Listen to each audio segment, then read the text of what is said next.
W trosce o zieloną przyszłość każdy ma swoją rolę do odegrania, również Orlen. Dlatego inwestujemy w czystą i tanią energię. Wraz z rządem wykorzystamy technologię małych reaktorów modułowych, bezpiecznych i zasilających całe aglomeracje.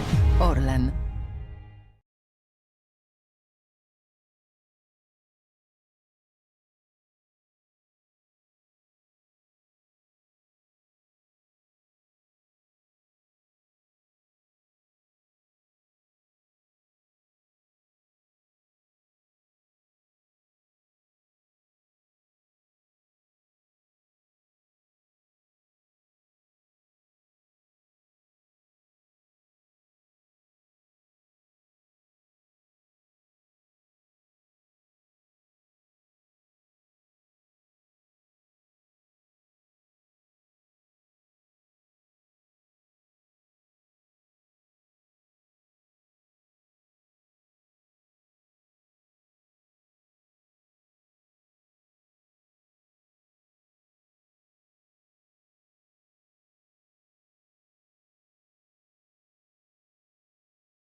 W trosce o zieloną przyszłość każdy ma swoją rolę do odegrania, również Orlen. Dlatego inwestujemy w czystą i tanią energię. Wraz z rządem wykorzystamy technologię małych reaktorów modułowych, bezpiecznych i zasilających całe aglomeracje.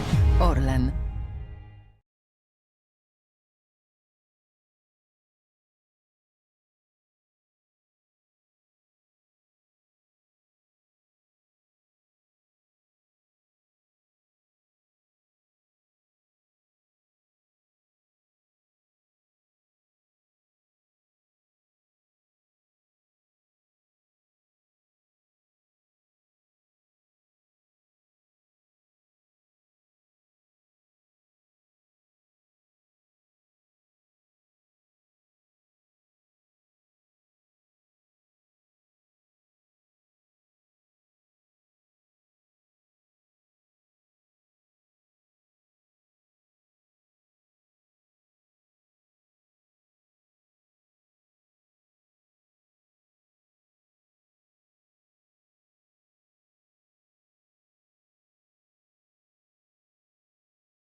W trosce o zieloną przyszłość każdy ma swoją rolę do odegrania, również Orlen. Dlatego inwestujemy w czystą i tanią energię. Wraz z rządem wykorzystamy technologię małych reaktorów modułowych, bezpiecznych i zasilających całe aglomeracje. Orlen.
W trosce o zieloną przyszłość każdy ma swoją rolę do odegrania, również Orlen. Dlatego inwestujemy w czystą i tanią energię. Wraz z rządem wykorzystamy technologię małych reaktorów modułowych, bezpiecznych i zasilających całe aglomeracje.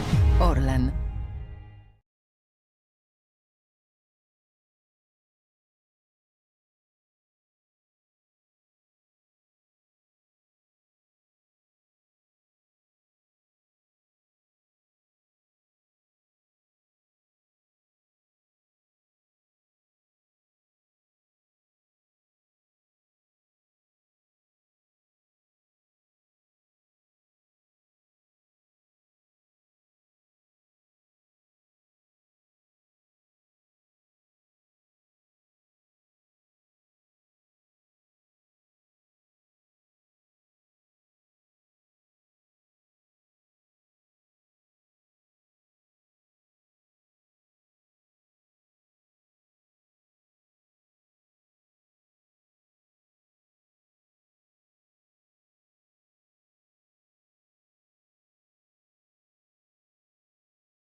W trosce o zieloną przyszłość każdy ma swoją rolę do odegrania, również Orlen. Dlatego inwestujemy w czystą i tanią energię. Wraz z rządem wykorzystamy technologię małych reaktorów modułowych, bezpiecznych i zasilających całe aglomeracje. Orlen.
W trosce o zieloną przyszłość każdy ma swoją rolę do odegrania, również Orlen. Dlatego inwestujemy w czystą i tanią energię. Wraz z rządem wykorzystamy technologię małych reaktorów modułowych, bezpiecznych i zasilających całe aglomeracje. Orlen.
W trosce o zieloną przyszłość każdy ma swoją rolę do odegrania, również Orlen. Dlatego inwestujemy w czystą i tanią energię. Wraz z rządem wykorzystamy technologię małych reaktorów modułowych, bezpiecznych i zasilających całe aglomeracje.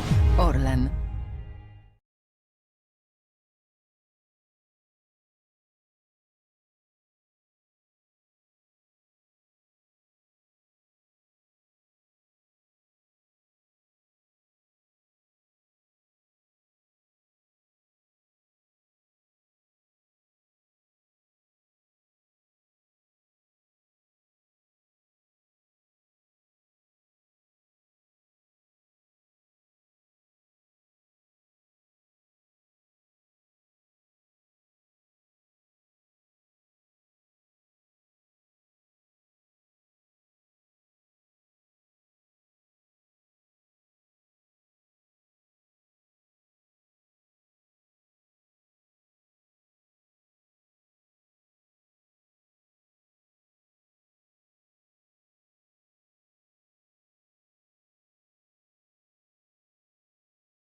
W trosce o zieloną przyszłość każdy ma swoją rolę do odegrania, również Orlen. Dlatego inwestujemy w czystą i tanią energię. Wraz z rządem wykorzystamy technologię małych reaktorów modułowych, bezpiecznych i zasilających całe aglomeracje.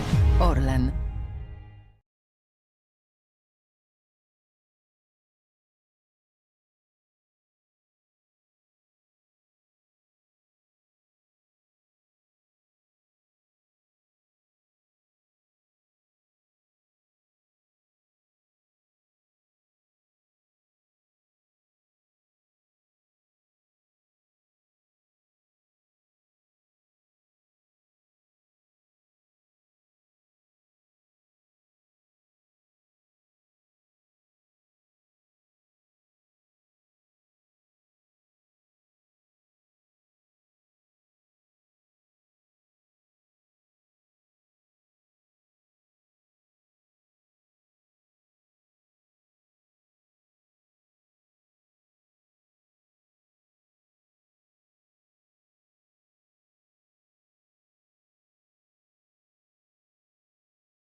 W trosce o zieloną przyszłość każdy ma swoją rolę do odegrania, również Orlen. Dlatego inwestujemy w czystą i tanią energię. Wraz z rządem wykorzystamy technologię małych reaktorów modułowych, bezpiecznych i zasilających całe aglomeracje.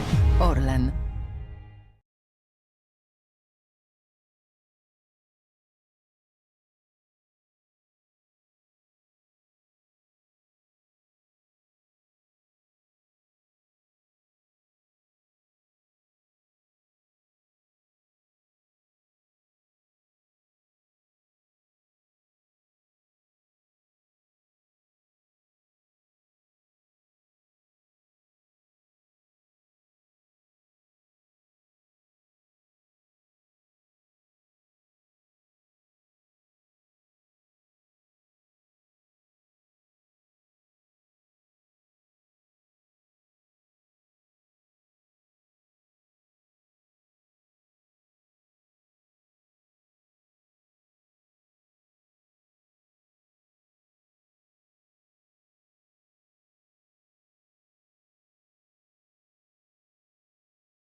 W trosce o zieloną przyszłość każdy ma swoją rolę do odegrania, również Orlen. Dlatego inwestujemy w czystą i tanią energię. Wraz z rządem wykorzystamy technologię małych reaktorów modułowych, bezpiecznych i zasilających całe aglomeracje.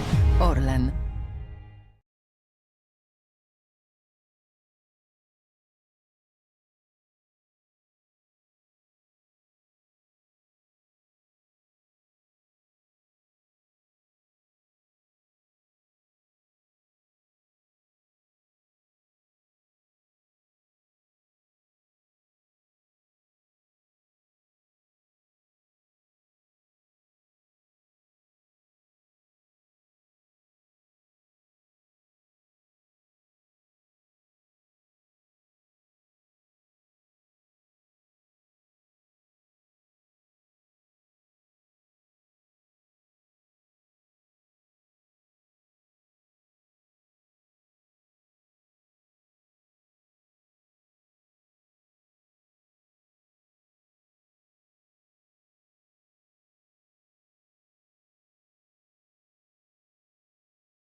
W trosce o zieloną przyszłość każdy ma swoją rolę do odegrania, również Orlen. Dlatego inwestujemy w czystą i tanią energię. Wraz z rządem wykorzystamy technologię małych reaktorów modułowych, bezpiecznych i zasilających całe aglomeracje. Orlen.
W trosce o zieloną przyszłość każdy ma swoją rolę do odegrania, również Orlen. Dlatego inwestujemy w czystą i tanią energię. Wraz z rządem wykorzystamy technologię małych reaktorów modułowych, bezpiecznych i zasilających całe aglomeracje. Orlen.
trosce o zieloną przyszłość każdy ma swoją rolę do odegrania, również Orlen. Dlatego inwestujemy w czystą i tanią energię. Wraz z rządem wykorzystamy technologię małych reaktorów modułowych, bezpiecznych i zasilających całe aglomeracje.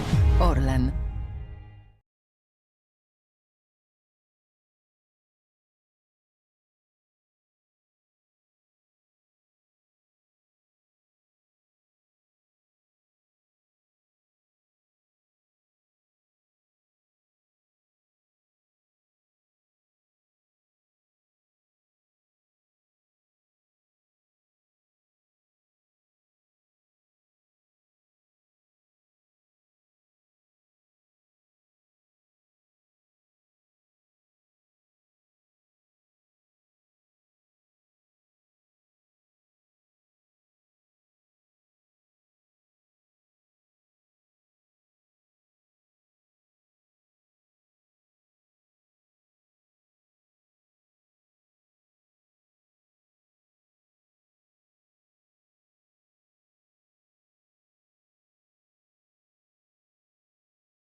W trosce o zieloną przyszłość każdy ma swoją rolę do odegrania, również Orlen. Dlatego inwestujemy w czystą i tanią energię. Wraz z rządem wykorzystamy technologię małych reaktorów modułowych, bezpiecznych i zasilających całe aglomeracje.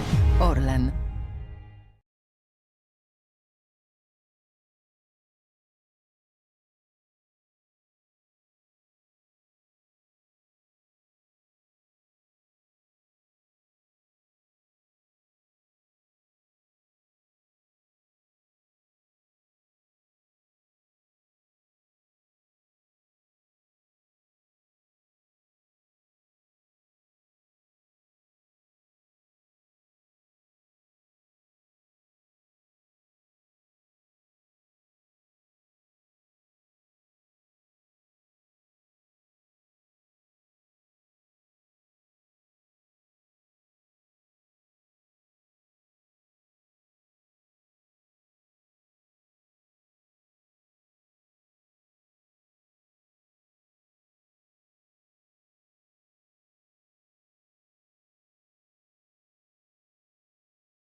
W trosce o zieloną przyszłość każdy ma swoją rolę do odegrania, również Orlen. Dlatego inwestujemy w czystą i tanią energię. Wraz z rządem wykorzystamy technologię małych reaktorów modułowych, bezpiecznych i zasilających całe aglomeracje. Orlen.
W trosce o zieloną przyszłość każdy ma swoją rolę do odegrania, również Orlen. Dlatego inwestujemy w czystą i tanią energię. Wraz z rządem wykorzystamy technologię małych reaktorów modułowych, bezpiecznych i zasilających całe aglomeracje. Orlen.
Distinguished guests, on behalf of the International Association Europe Northeast, the Polish-Ukrainian Chamber of Commerce, I would like to welcome you to Świnoujście. 15 years ago, it is here in Świnoujście, owing to the hospitality of Janusz Żmurkiewicz, the mayor of Świnoujście, we were able to launch the series of our meetings. Back then, Baltic Business Forum made its first steps as Polish-Ukrainian Business Forum.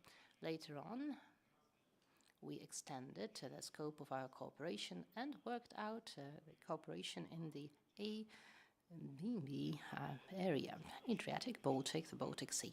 But back then, when we began 15 years back, nobody would have thought about what the future would bring. We wanted to meet here in Świnoujście to bring the European Union closer to our friends from Ukraine, also to show them the friendly Polish-German border. Back then we began here, but also we met in Hellingsdorf, right around the corner. That was to explain and showcase what Schengen area meant, that we could stand hand in hand together with a country that used to be our enemy.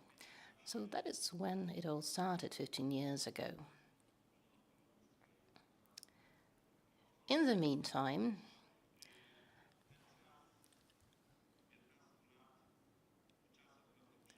we have experienced considerable changes.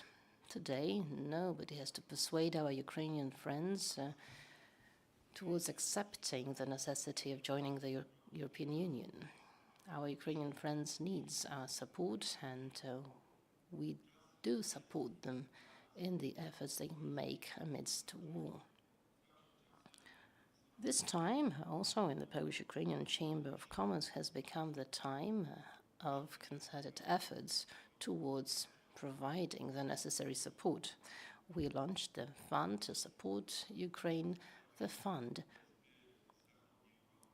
that was joined by the members of Euro Chamber of Commerce. We wanted to, and we were sure that it was necessary to launch numerous activities supporting Ukraine. They involved Polish entrepreneurs, Polish citizens, local governments, and the Polish central government.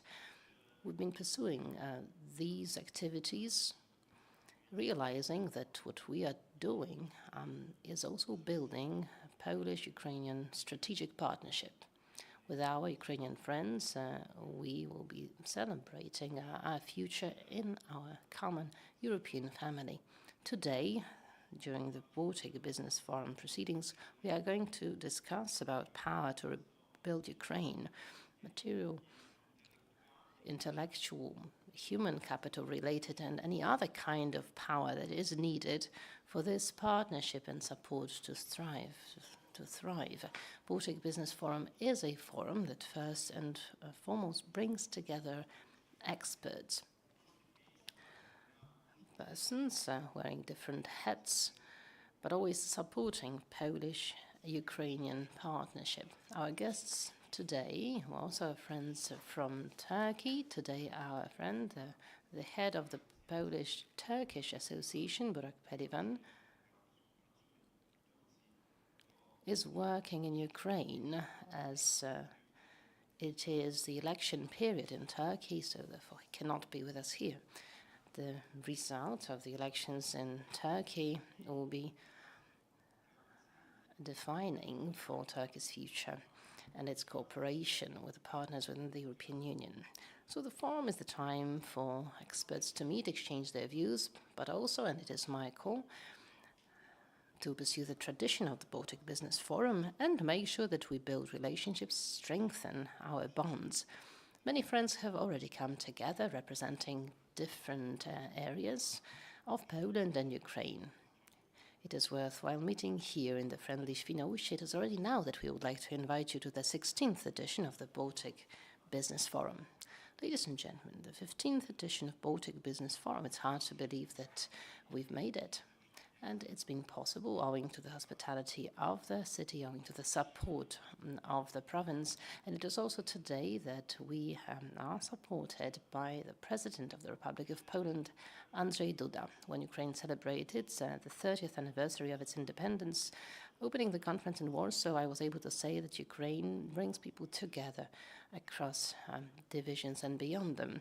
Back then, we held a conference under the patronage of Andrzej Duda, the President of the Republic of Poland, and two presidents of Poland met, President Aleksander KWAŚNIEWSKI and President Bronisław Komorowski, because Ukraine has this power to bring together everybody. And this is what is being reenacted today. Again, we are meeting under the patronage of Andrzej Duda, the President of the Republic of Poland, and we are welcoming our honorable guest, the President of the Republic of Poland, Mr. Aleksander KWAŚNIEWSKI. Mr. President, welcome.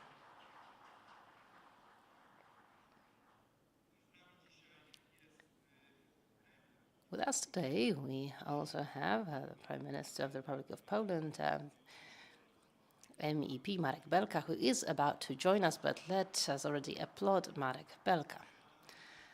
Ladies and gentlemen, with us, we also have a guest that we are happy to host, Deputy Minister for Development and Technology, Mr. Grzegorz Piechowiak.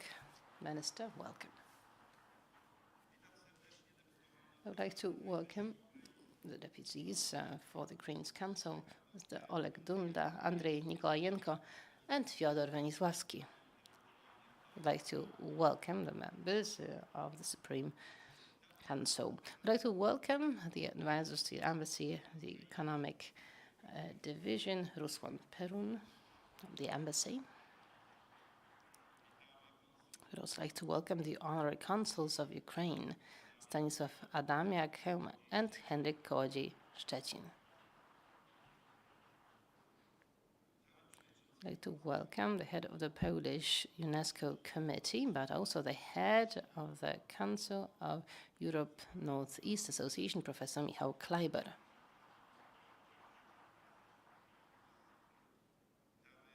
I'd like to welcome Deputy President of the Polish Agency for Investment and Trade, Mr. Grzegorz Oszast. Ladies and gentlemen, the question arises, should I welcome the host as well? Let's do that. Janusz Murkiewicz, the Mayor of Świnoujście. Distinguished guests, what has become the symbol of the Polish and Ukrainian cooperation and bonds is the presence among us of two former ambassadors. Ambassador of the Polish Republic in Kiev, Jan Piekło. Welcome, Jan. And the ambassador of Ukraine to Warsaw, Mark Melski. Professor, welcome.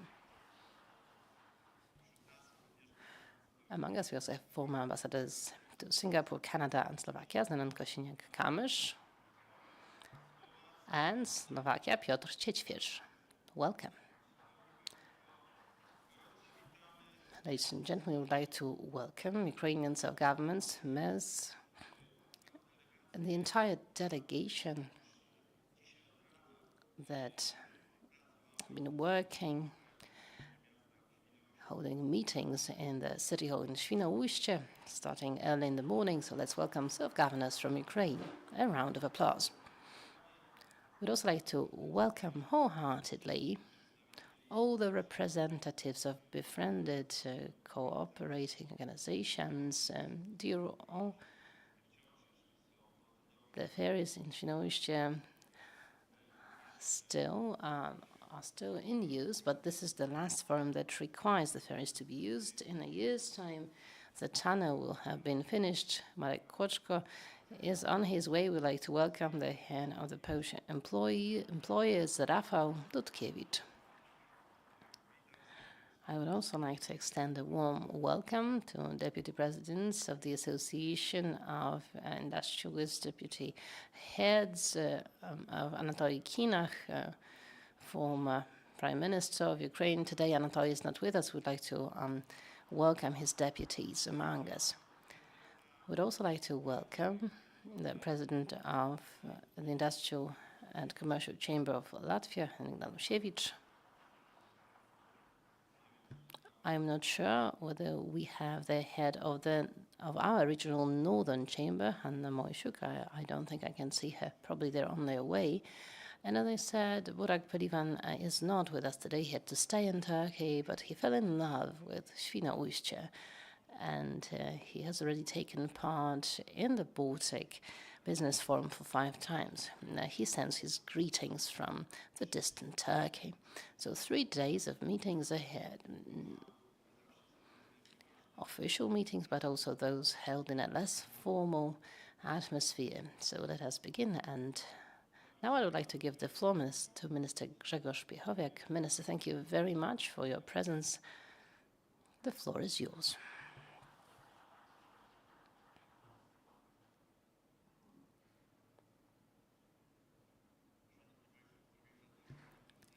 Honorable organizers, Mr. President, dear guests, it is my pleasure to be able to participate in the opening of the 15th edition of Baltic Business Forum. Speaking of such a distinguished audience, of course, fills me with pride. For many years, the forum has set trends and standards in the debate on important social and economic matters in Poland of importance to the world of politics and economy. It is here that I would like to thank the organizers of the meeting, the ENEA Association of the Polish-Ukrainian Chamber of Commerce, that ever since 1990 have been organizing the yearly annual meeting, Baltic Business Forum. I would like to thank the other co-organizers of the meeting and the President of the Republic of Poland, Andrzej Duda, who is holding honorary auspices over the 15th edition of Baltic Business Forum. Power to rebuild Ukraine. This is the topic of this year's edition of the conference, a topic that is crucial, very much needed. I believe that the conclusions resulting from our discussions will contribute to building the strategies for the months to come that will make it possible for us to support the Ukrainian people in the hard process of rebuilding their country. We both know how hard a task it is to rebuild a country that has been destroyed amidst the atrocities of war. But we've been an example and a paragon showing the entire world that it is possible and doable. Not only have we managed to rebuild our country, but also made it flourish on so many different levels. I believe that the same will be the case of Ukraine, that will become stronger and more beautiful than ever in no time. As a plenipotentiary of the government for foreign investments, I know how difficult an element of the development of any country it is to host new investments and to make the industry develop. The Polish Agency of Investments and Chamber coordinates the process of recruiting Polish companies that are interested in participating in the rebuilding of Ukraine. For now, we have over 1,200 Polish companies that have access to this call.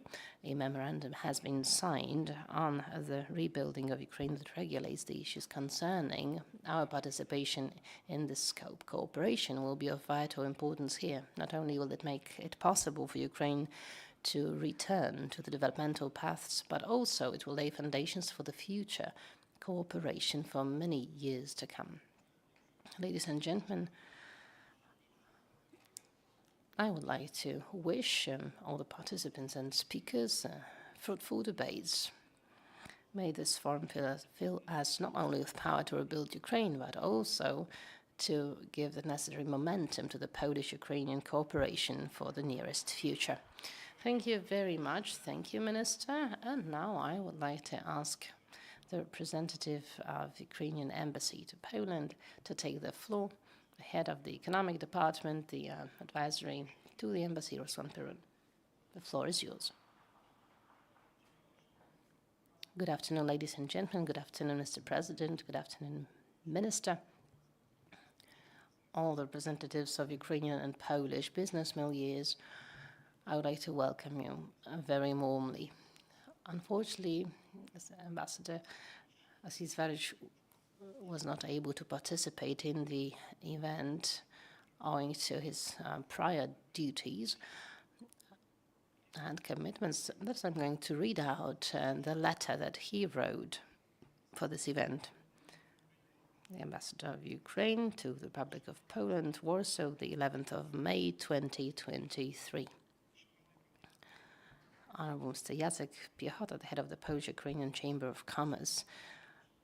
Honorable President Jacek, on behalf of the Ukrainian Embassy to the Polish Republic of Poland and my own behalf, I would like to pass on to you warm greetings celebrating the anniversary of the establishment of the Polish-Ukrainian Chamber of Commerce.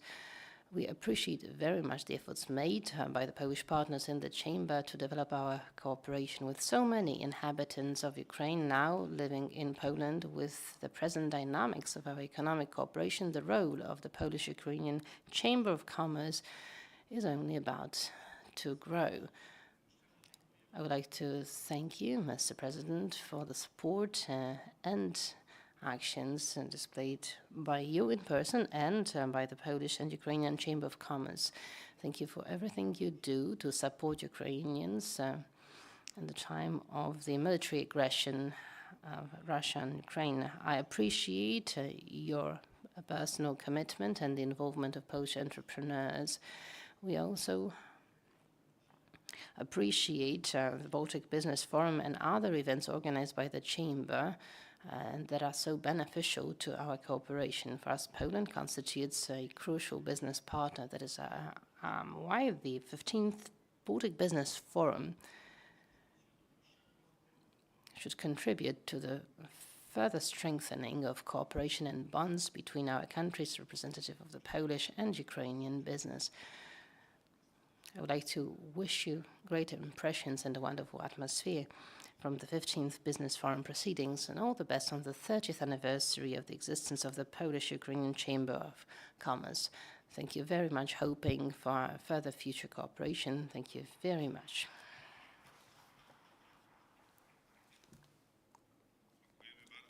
Thank you very much. So a greeting to the ambassador of us who wanted to be with us in Świnoujście, but so it is when you're an ambassador. You're not the manager of your own time at any time.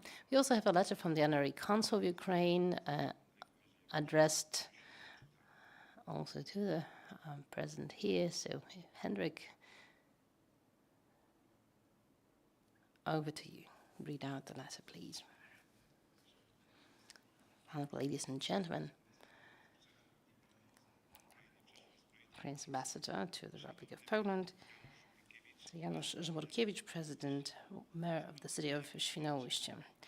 Honorable Mayor, on behalf of the Ukrainian Embassy to the Republic of Poland and my own, I wish to extend words of gratitude to you for your commitment in the support of the Ukrainian people. I would like to thank you for the actions that you and the team of the City Hall of Świnoujście have been pursuing to support Ukraine and Ukrainians amidst the Russian aggression, military aggression in Ukraine. I would like to thank you in particular for the organization of humanitarian aid for those in need, particularly for providing support for Ochmat Did Kiev Children's Hospital, and also for organizing the shelters for Ukrainians and sending out the power generators to Ukrainian cities. I also appreciate the personal commitment of the deputy mayor of Świnoujście, Mr. Paweł Sójka, into organizing training sessions for Ukrainian children in Karate Kyokushin Center, and also the trips and camps and tournaments for the kids. Ukraine is a very close neighbor and partner to Poland. This bilateral cooperation with the City Hall in Świnoujście and strengthening the bonds are very important and have become ever more important ever since the war was launched. This cooperation shows that an authentic, genuine partnership is possible once it's based on the solid foundations of trust and mutual respect. Friendly approach and openness contributes to building stronger bonds between Polish and Ukrainian citizens. I believe that owing to the individual personal support of Mr. Ma, the development of Polish and Ukrainian cooperation will bear fruit that will be beneficial to both our nations and the common future of Poland and Ukraine in the European Union. Respectfully, Vasyl Varyć.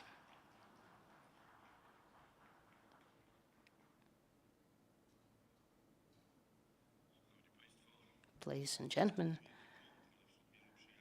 among many friends, unfortunately, I have failed to mention Stanisław Ziątek, Deputy Marshal of the Zachodnio-Pomorskie, West Pomeranian Province. Staszek, would you like to take the floor now?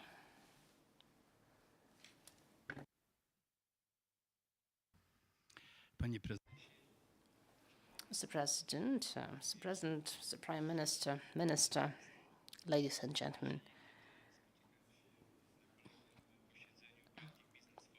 When I'm speaking at another edition Baltic Business Forum, it is my impression that I'm speaking to a group of friends who have their hearts open and who are very willing to cooperate.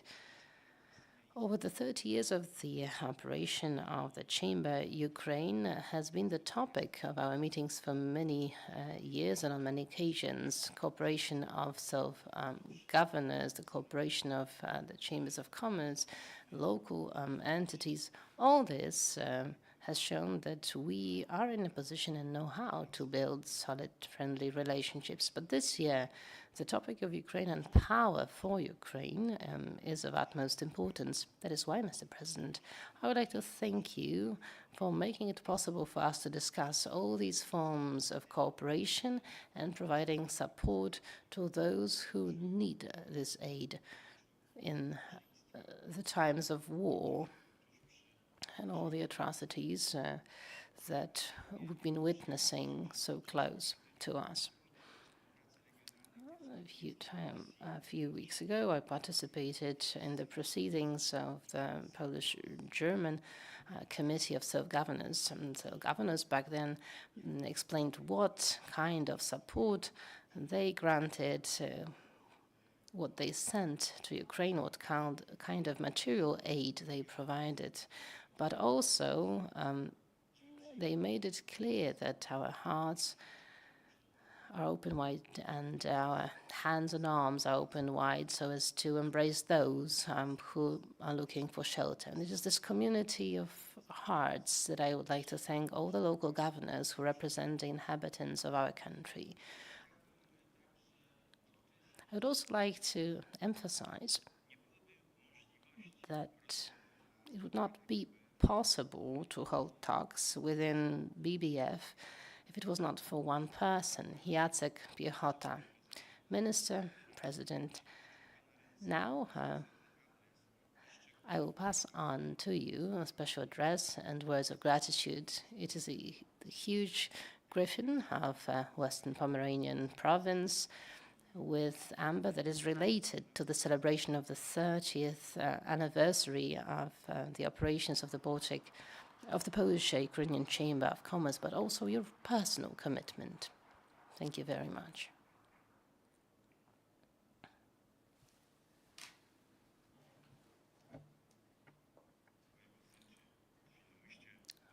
Mr. President, Świnoujście, the host, the mayor of Świnoujście. Witam. Welcome, ladies and gentlemen. At first, I noticed this amber is from Świnoujście, from our beach in Świnoujście. Ladies and gentlemen, Mr. President, Mr. Prime Minister, ministers, ladies and gentlemen, dear guests, dear friends, the Baltic Business Forum. When I think back about what it was like 15 years ago, when I had the pleasure of hosting Jacek Piechota here, and he asked me whether we could organize an event in Świnoujście, an event that would bring together the people of Poland and Ukraine, our neighbors and friends Germans were those that I wanted to add as well, because Uznam is an island that we share with Germany, and I believe that we should invite guests from Germany, from Hellinsdorf commune, and they are here with us today as well. I would like to welcome the mayor of Hellinsdorf, mayor of Anklam. They are here with us today. Welcome.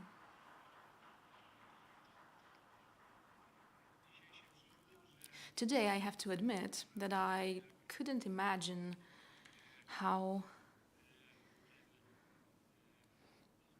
this meeting would evolve, this Baltic Business Forum. We started very modest in a way, just like Świnoujście changed over the years. Back then, we were just a city, and after 15 years, we are meeting in this beautiful Radisson Hotel. Some more hotels are waiting for cooperation offers. They probably start tender, actually, you know, because we want to help everybody. The city of Świnoujście in those times that are so difficult for the Ukraine decided to join in, just like most Polish cities, and help. It so happened that when the people from Ukraine entered the train in Przemyśl, they took the train, they got to Świnoujście in the end. And the news they got was that they shouldn't leave on the 5th or 10th station, leave on the last one. We have learned that there was a whole train coming from Przemyśl with guests from the Ukraine, and we had a problem how to handle these people because there were so many. It wasn't quite the case because there were not so many people as I have presented it, but still we offered our assistance to them. We created conditions for them to live a normal life. We're not taking care of them. We provided them with conditions to live, to work, to generate profits as well. They contribute to the growth of our city, and they have become an integral part of Świnoujście. This is the way we see them now. Good energy. Good energy. This is something I'm positive about. What will happen here will be a good energy. It will be a good stimulus for taking this Polish, German, and Ukrainian cooperation further. Mr. President said twice that the citizens of Turkey are not here today. Well, they are. They are constructing the tunnel for Świnoujście. Gillermack company and the port company are the contractors who are striving to complete this tunnel project, and I have mentioned about those companies before as well. This is my dream, and I said it 15 years ago. Year by year, we were getting closer to reaching this dream and reaching this goal. It took us years, and I've been dreaming about it for years, and today I can say it that this dream has come true. In June, in a month's time, I genuinely hope that we will meet to celebrate the fact that for the first time in the history, the city of Świnoujście is an open city. We are not dependent on ferries. Marshal Wrzątek had to wait for 2 hours to enter the ferry, to get here and to be here with us in Świnoujście. So many people, our friends, face similar problems, but it's coming to an end. In June, on the 20th June, we will open the tunnel, and we'll be happy that it's finally happening and that our dream comes true. I would like to wish you fruitful discussions today. I hope you will enjoy your stay in our beautiful Świnoujście. Thank you very much. Thank you very much for these kind words and for your hospitality for the 15 years. I believe that the tunnel should have the name of Janusz Żmurkiewicz because you're the one who deserves credit for it. Ladies and gentlemen, I forgot to mention our friend from Kiev and a friend from Prague and Warsaw, the head of the International Association of Polish Employers in the Ukraine, Piotr Sierkowski. Welcome. In our chamber, we're trying to join forces of all the organizations that want to strengthen our cooperation between Poland and Ukraine. That's why we are very happy having you here today. And ladies and gentlemen, the time has come for the speech of our honorary guest. We've all been waiting for it, President Aleksander Kwaśniewski. Mr. President, the floor is yours. Ladies and gentlemen, welcome. I would like to start from Świnoujście because this is a very sentimental place for me. In fact, the first time I was in Świnoujście was when I was a child. It was about 60 years ago, as I counted. Later, I was here every year because there was a festival of students' culture known as FAMA. My first love happened here as well, together with my friend Zbyszek Kruszyński, who's a renowned writer today and the professor of the Uppsala University in Sweden. We were in the third graders, and we fell in love with an architecture student from Wrocław, just like in the song of the older gentleman. If you want to love, there have to be two of you in love. It was a very innocent love, I must admit, but in my friend's case, it turned out to be serious because he actually married that girl. They lived together in Sweden, and I met him recently. And he told me that if he wants to upset his wife, he tells her, "You should have married Alexander, you would be the first lady. And now you're just the wife of a professor in Uppsala University." But she's a brilliant architect, and she's thriving in Sweden, in fact. But that was part of my life. Świnoujście has a special place in my heart, and together, owing to the hospitality of Mayor Żmurkiewicz, I had a chance to go around town, and I'm truly impressed with what I've seen here. Mr. Mayor, what you have done here for over 2 decades is something incredible. This is a genuine pearl on the seashore of the Baltic Sea, and the tunnel you talked about will be something amazing, and I agree that it should be named after you, but given the fact that you're in such a good shape, alive and kicking, we need to wait, because we believe that it should be named after you, and I believe that you deserve a big hand from everybody here for the fact that you have made Świnoujście such a friendly, beautiful, and open city.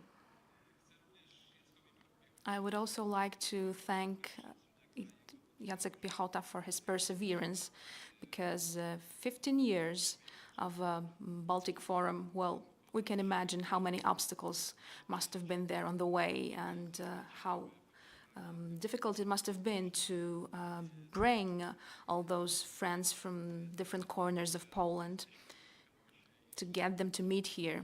And once again, we're here, we're meeting here, we can talk about important things, and it proves how vibrant and vital this forum is. And please give a big hand to Jacek Piechota, because he truly deserves the credit for it.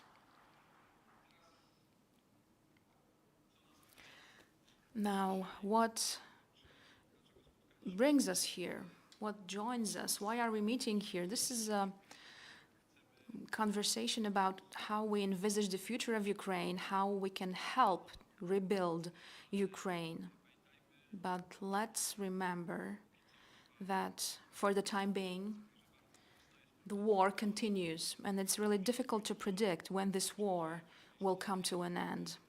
I think it's essential for us to understand what this war is all about, because I think that the 24th February 2022, the beginning of the Russian aggression, a brutal aggression on the Ukraine for no reason, it marked the beginning of a new era, new time, not only for the Ukraine, but also for the entire world.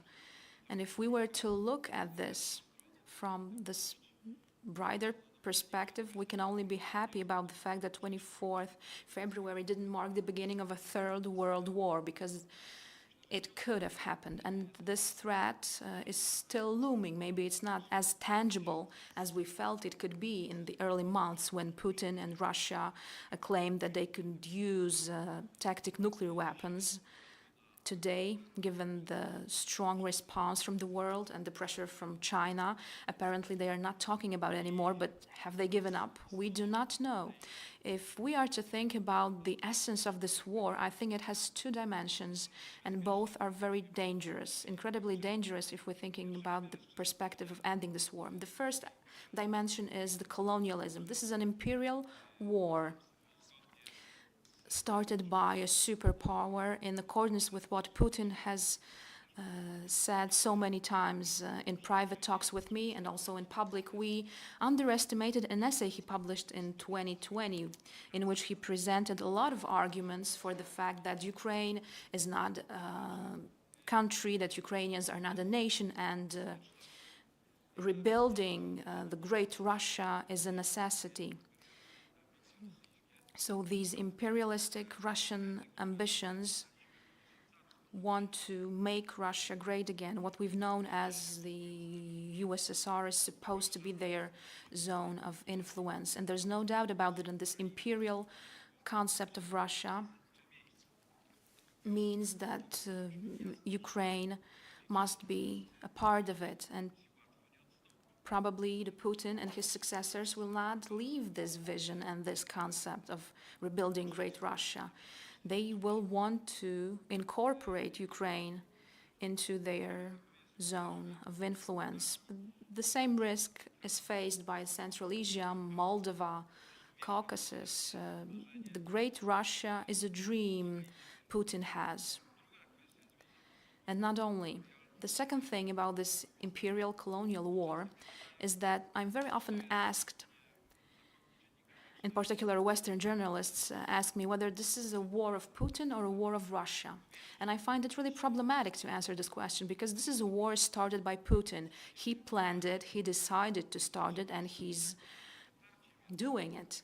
But please notice how much support for this war can be found in Russia among the public. There are no protests. Only the bravest are brave enough to say, no, we oppose the war. There are not so many academics saying that this is a historical mistake, that this is a disaster.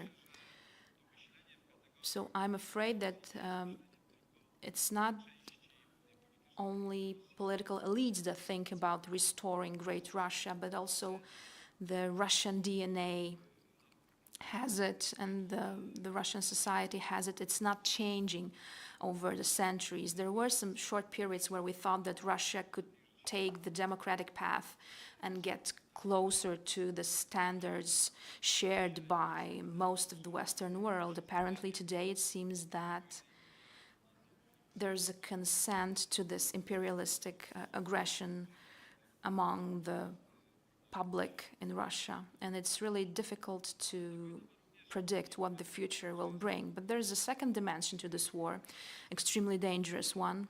This is something President Biden talked a year ago in Warsaw. He said that this is a part of the confrontation between democracy and authoritarian rule, that this is a struggle for values. This is a struggle for what the world will look like in the future, in the years to come. And Russia is not alone in its authoritarian governance. China has a similar plan, similar ambitions and inclinations. The world of Western democracies finds autocratic regimes odd, but it's different in Africa or Asia. Remember, if you look at Turkey, they had elections yesterday. Apparently there's a draw, if you analyze the results. If you look at Hungary, but let's take a look at our backyard and what's happening in Poland. You can see that this ideological confrontation between democracy and a sovereign democracy or authoritarian rule is dangerous. Why am I saying that it's a dangerous dimension? Well, it's not an element of a global confrontation. In this sense, the war in Ukraine marks the beginning, a very hot beginning for this process that we are seeing. So the war continues, and what must be said here is that we need to pay tribute to how brave the Ukrainians have been. A few days before the outbreak of the war, I was at the security conference in Munich, and the main topic there was whether the Russians will strike or not, whether the war would start or not. Many high-profile decision makers believe that the Putin is not wouldn't cross the red line. But the second topic was how long Ukraine could stand and fight back. We've had more than 400 days of the war, and it seems that Ukraine is very brave, that they have good military leaders, great soldiers. Ukraine has its identity, a strong Ukrainian identity, and they are very successful while paying the highest price. It seems that what Putin said, there's no Ukrainian nation, it's just the other way around. The Ukrainian nation is there, it exists, and it wants to fight for its freedoms, its values, its sovereignty. This should be something that we need to consider, that Ukrainians are not only nice people, they are also very brave. And this is something important for thinking about what the future can bring. It turns out that the Western world, that was often suspected for not being united, for being stuck in all kinds of democratic procedures. Now this Western world shows great determination. Surely some decisions might have been taken faster, maybe more weapons should have been sent, but I believe that political, military and financial and humanitarian assistance being given to Ukraine by the European Union, NATO countries, the US and Japan or Australia and many other countries, democratic countries, is amazing and praiseworthy. It should continue, I believe. The question that we may ask now is how this war will continue. And it's difficult to provide a reasonable answer. it is my conviction. Truly sorry, but someone left a phone here and Artur Balash is calling. How this war may come to an end, it's hard to say. If we were to analyze the factors that could be the game changers here, I can enumerate 3, but it's hard to say which may actually appear and when, but such a factor could at least be a chance for sitting at the negotiating table. The first factor is Kremlin and Putin. If there is a change in the Russian leader, assuming that the successor is no different for Putin, still there would be some room for negotiation. There would be some room for finishing this war. I don't know much about the health of Putin, but whenever I'm asked about it, I say that, well, Putin turned 75 last year. He's only 2 years older than me. Well, probably he's not as healthy as he would like to be, but he's definitely more healthy than we would like him to be. So this is the trouble. We cannot count on this factor. It probably will in the future, but it's difficult to define and pinpoint this time. On the Russian side, it's about the technical potential and weapons that are running out day by day due to successful Ukrainian attacks. But let's face it, the human resources are essential in the Ukraine. Ukraine is smaller than Russia. There's a young generation on the front line, brilliant young generation, and we cannot say that there are millions. So human resources are limited. Therefore, we need to provide weapons and equipment to Ukraine. The more equipment and weapons we provide, the more people can be saved. But still, the losses are inscribed in every war, and they are very painful for Ukraine because it's about a brilliant young generation. And the third factor that can be the most tangible, in fact, and this is something that we cannot underestimate, is that in November last year we'll have elections in the US. President Biden, whose merits for Ukraine are tremendous, decided to run for the office again. So I believe that in spring next year, Biden needs a success to build his election campaign on. Will it be a successful Ukrainian counterstrike or a peace plan? I don't know, but the schedule of American presidential elections plays a role here. On the other hand, if this battle is between Biden and Trump, then knowing what Trump thinks about the war, well, we should be scared because we don't know which direction the American policy and the Trump policy may go. It is my conviction and an appeal I would like to make that we need to be aware of the fact that this war will continue. It can continue for months, many months, and we must persevere and provide assistance, political aid, military aid, humanitarian aid, and financial aid. It's all indispensable for the Ukrainian state to stay alive.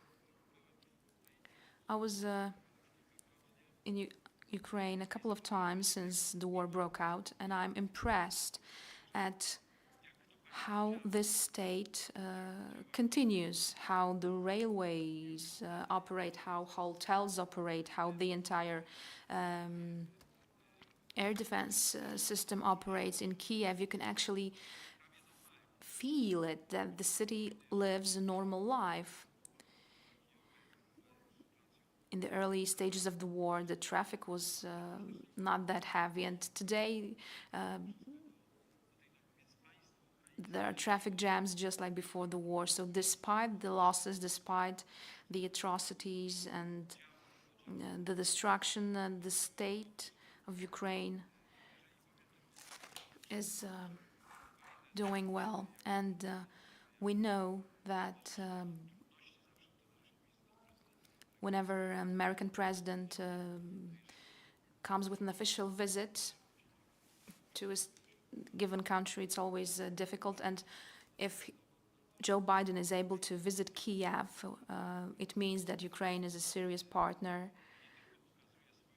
It shows that Ukraine is not only brave, but they can also be well organized under such difficult conditions. And if it is the case, then we may put on the table a couple of postulates. First is the presence of Ukraine in NATO.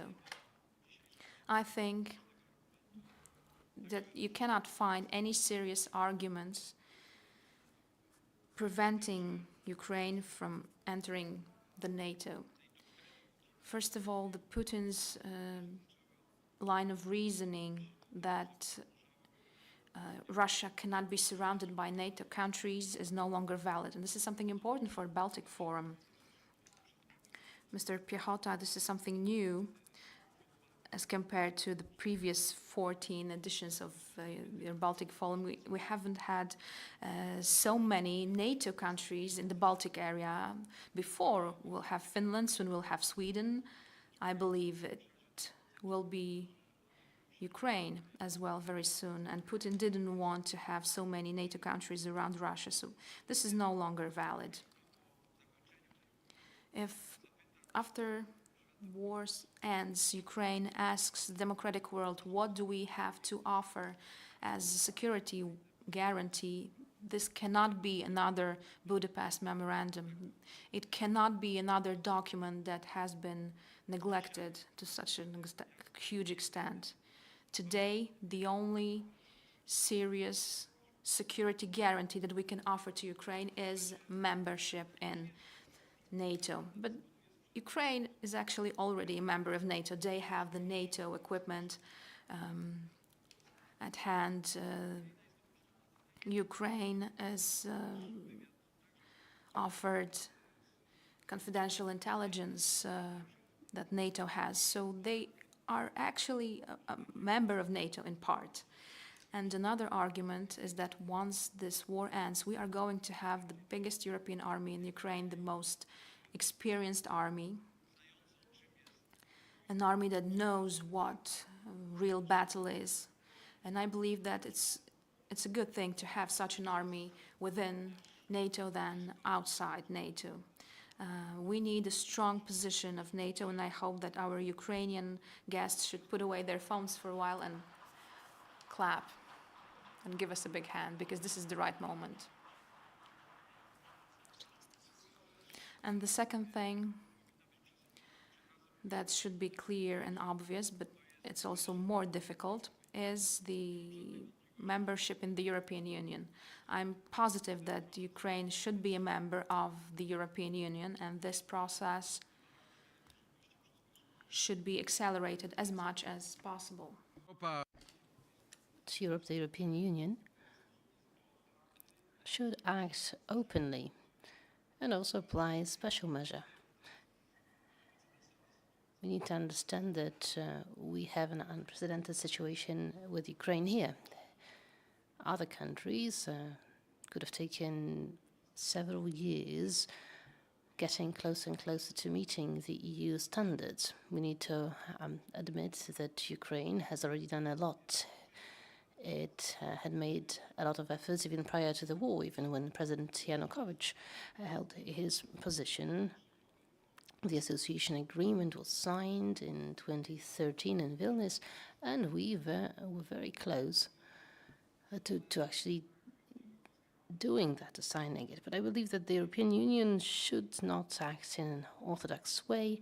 It should apply special measures, but also be very consistent. But still, Ukraine has to do a lot as well, and I would like to be very open with my Ukrainian friends. I'm afraid of what the future holds. Of course, now we have special ways that Ukraine is taking because we are in the wartime. What it means is the typical democratic procedures are either not used to the full, sometimes are frozen. I'm talking, for example, about political pluralism. I'm talking, for example, about pluralism of the media. All this, for obvious reasons, I'm not questioning that, has been frozen slightly. But then in the end, Ukraine will have to go back to the righteous way of building independent judicial system, independent media. Will have to start fighting against corruption once again, and it will have to be done in Ukraine by Ukrainians internally. There is this temptation oftentimes to continue working within, let's call it limited democracy, even after the war has finished. But this cannot be what Ukrainian future is about to be. There has to be this return to democratic norms and standards within Ukraine the moment the war ends. And the last remark that concerns the rebuilding of Ukraine, I believe that we should be talking about this rebuilding,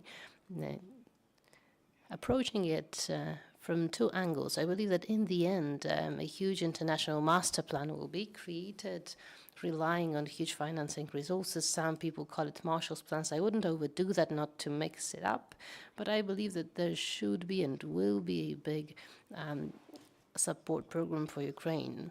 It should already be drafted, but in order for it to be implemented, of course, what is required is the end of the war. It's hard to talk serious investors or institutions into entering the country with such a huge level of instability when nobody knows where and when a bomb can be dropped.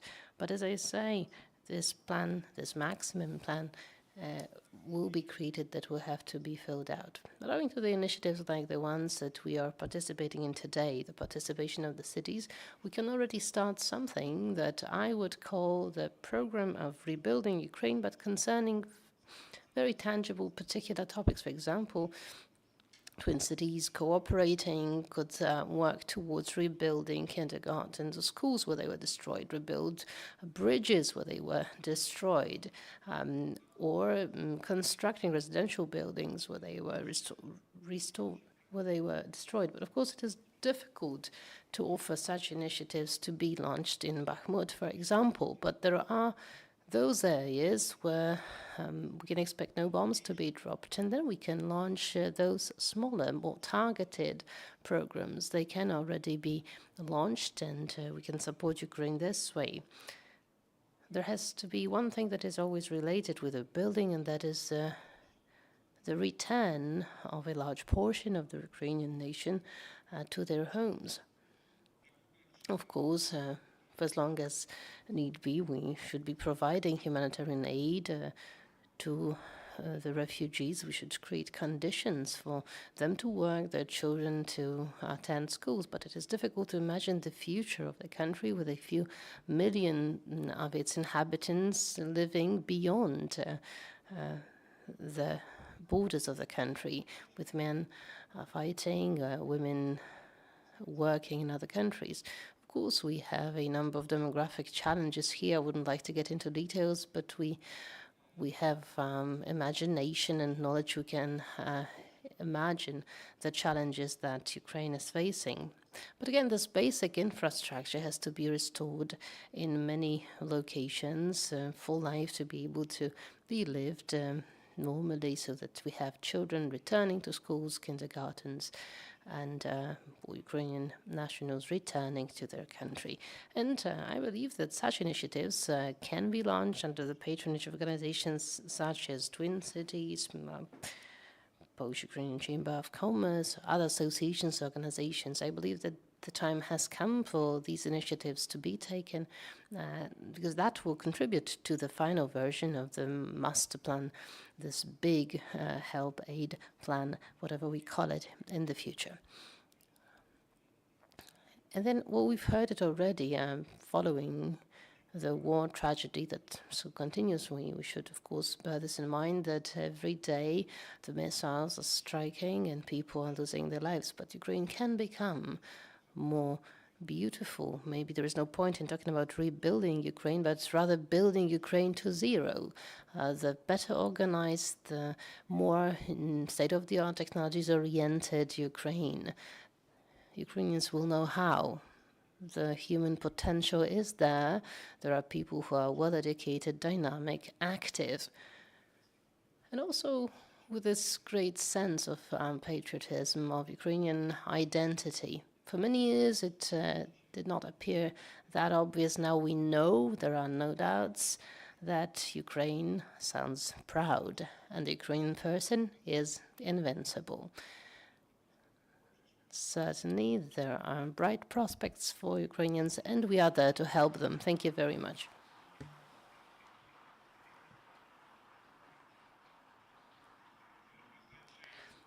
Mr. President, thank you very much. I'd like to thank you for sharing these reflections. I think that it has been a very inspiring talk to us here in Poland, but also to our friends in Ukraine. Ladies and gentlemen, we are opening the first session. The introduction made by President KWAŚNIEWSKI is a great entree to the session devoted to security. That will be the first section of our forum. Then we will focus on power, then on finance. In the fourth one, we will talk about local governments. So it's the return of the Cold War. We will talk about the perspective of the ABB region. We'll talk about the changing world. All this within the first panel that will be moderated by Deputy President of the Association, Deputy President of the Polish-Ukrainian Chamber of Commerce, former minister, and my friend Dariusz Szymczycha. Darek, the floor goes to you. Ladies and gentlemen, I would like to invite Professor Marek Belka, General Mieczysław Bieniek, Professor Markian Malski, Your Excellency, Rafał Dudkiewicz, the head of the employees of the Republic of Poland. And ladies and gentlemen, I realize that you would probably wish to listen to President KWAŚNIEWSKI for a much longer time, but let me inform you that there, in the lobby, there is a book entitled President, an extended interview with Alexander KWAŚNIEWSKI, and those issues that you would like to talk about have also been touched upon in the book. I know because I've already read it. I wholeheartedly encourage you to purchase the book and to get the signature of the author, President KWAŚNIEWSKI. Ladies and gentlemen, it is a very peculiar set of panelists that clearly shows that this is about to be a very interdisciplinary forum. We have a formal logician, geographer, social scientist, and general, four-star general. So within this panel, you have different words colliding, and we want to talk about the consequences, about the implications of the war and of the situation in Ukraine to Europe and to the world. The first question goes to Professor Marek Belka.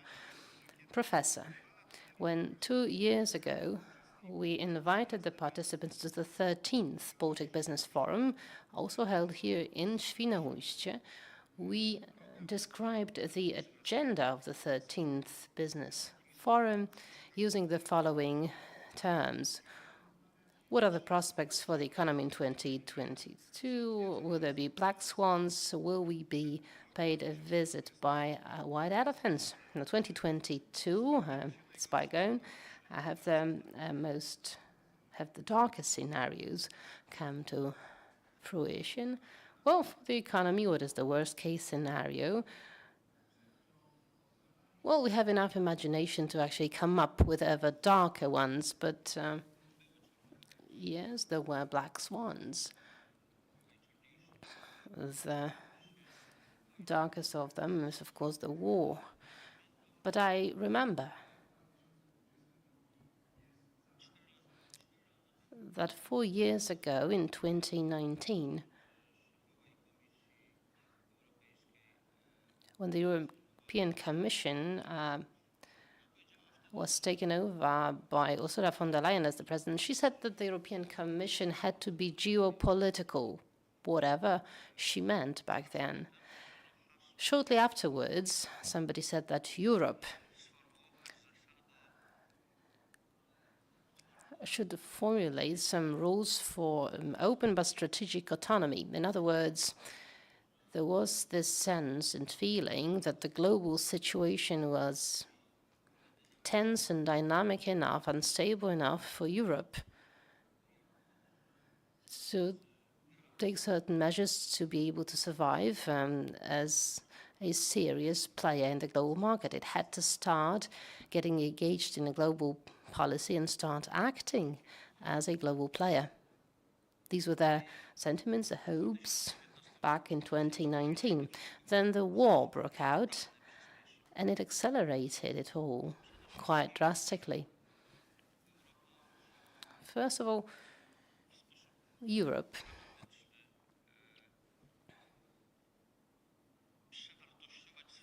had to redefine its international policy quite drastically as compared to what it used to pursue.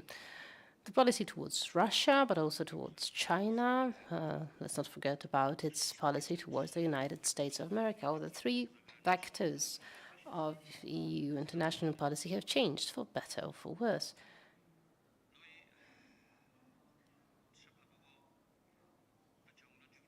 And conclusions had to be drawn. Power transformation, a radical one. We can say that this is something that has already led to quite a clear success.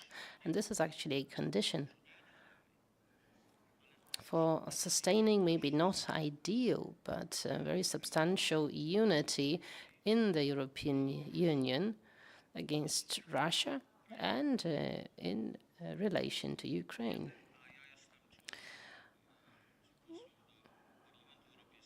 I'm an MEP, and I can say that there is the full spectrum from extreme left to extreme right in terms of the political views exhibited there, and nobody dares today to support Russia. That is how to doom yourself to failure.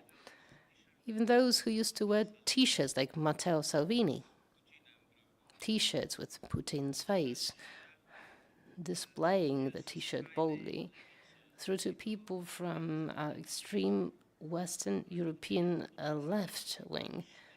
They have actually never felt the consequences of the Soviet rule. Well, today, all of them stay silent.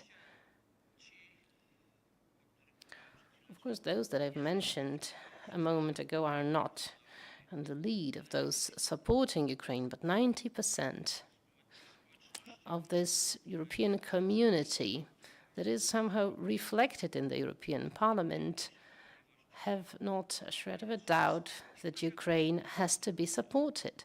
This is what Alexander Kwaśniewski has mentioned, politically, military, economy-wise, financially. And the expression of that, and I will not take too much of your time, the expression of that was a decision that nobody would have dared to dream of some years ago. The European Union, almost irrevocably, and again I'm talking about the European Parliament, accepted the idea of endowing Ukraine with the status of the candidate country. It might appear to be an insignificant gesture, but quite opposite is the case. It appears that this is an act by means of which the European Union accepted a certain responsibility for Ukraine. Ukraine is not just a neighboring state, it is a candidate state, that does not only mean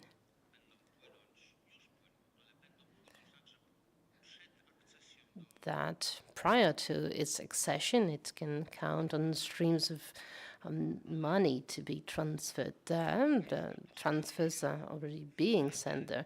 But it also means that it will also become part of the fantastically working EU bureaucracy. Well, nobody likes bureaucracy, but it is owing to it that we can talk about European integration, about the single market without this hideous red tape. Well, actually, without this hideous red tape, there would be no single market. Well, this bureaucracy is going to embrace Ukraine, and actually that will be very beneficial for the country and for the nation. The pre-accession negotiations will make sure that all the rules of the organization of the society and the economy will have to be put right, and that's the greatest benefit in the long run that Ukraine is going to have from the status of it being a member state of the European Union. Thank you very much. Now, continuing this thread, I would still like to address another question to you, Professor, again. You said that it is the power of the European Union, that it has this economic component. You also said that its bureaucracy is its strength. But in many talks, interviews, you say that the European Union is an economic giant and political midget. How to turn this European Union more political, more ambitious globally? Well, this concept of strategic autonomy is an attempt at building, at abandoning this political dimension that we associate the European Union with. Well, first of all, the European Union should be in a position to define what the European interests are. Who is a friend? Who is a partner? Who is a competitor? And, hard as it is to Europeans, also define who the enemy is. Maybe today it's the easiest to just point your finger at Putin. It's not just the aggressor in Ukraine, but also this is the troublemaker in the internet. We should remember the role he played in Brexit. It is also clear today what opened the eyes of the Spanish. He impacts the separatist sentiments in Catalonia. Now the Spaniards understand what is going on in Eastern Europe because they have their own trouble there with Catalonia. So this is a certain process. What is related to it is also the fact that the European Union doesn't have certain official, obvious competences. International policy is something that is the domain of states, of capital cities. It's clear that if Emmanuel Macron says something, it is different because he thinks differently and speaks differently than Olaf Scholz or Giorgia Meloni. I'm not going to get any closer because I'm afraid to do so, but the question arises then, how to work out a common ground and common opinions in international policy. There is the High Representative and Deputy President of the Commission, Josep Borrell, from Spain. When I think back of him from many years ago, then, well, I wasn't hugely impressed by him, to say the least. Today, he is one of the most clearly speaking representatives of the European Union, taking his stance on Russia, on the European Union, on other international partners. Of course, it is a process, and with this process go all the tensions between, on the one hand,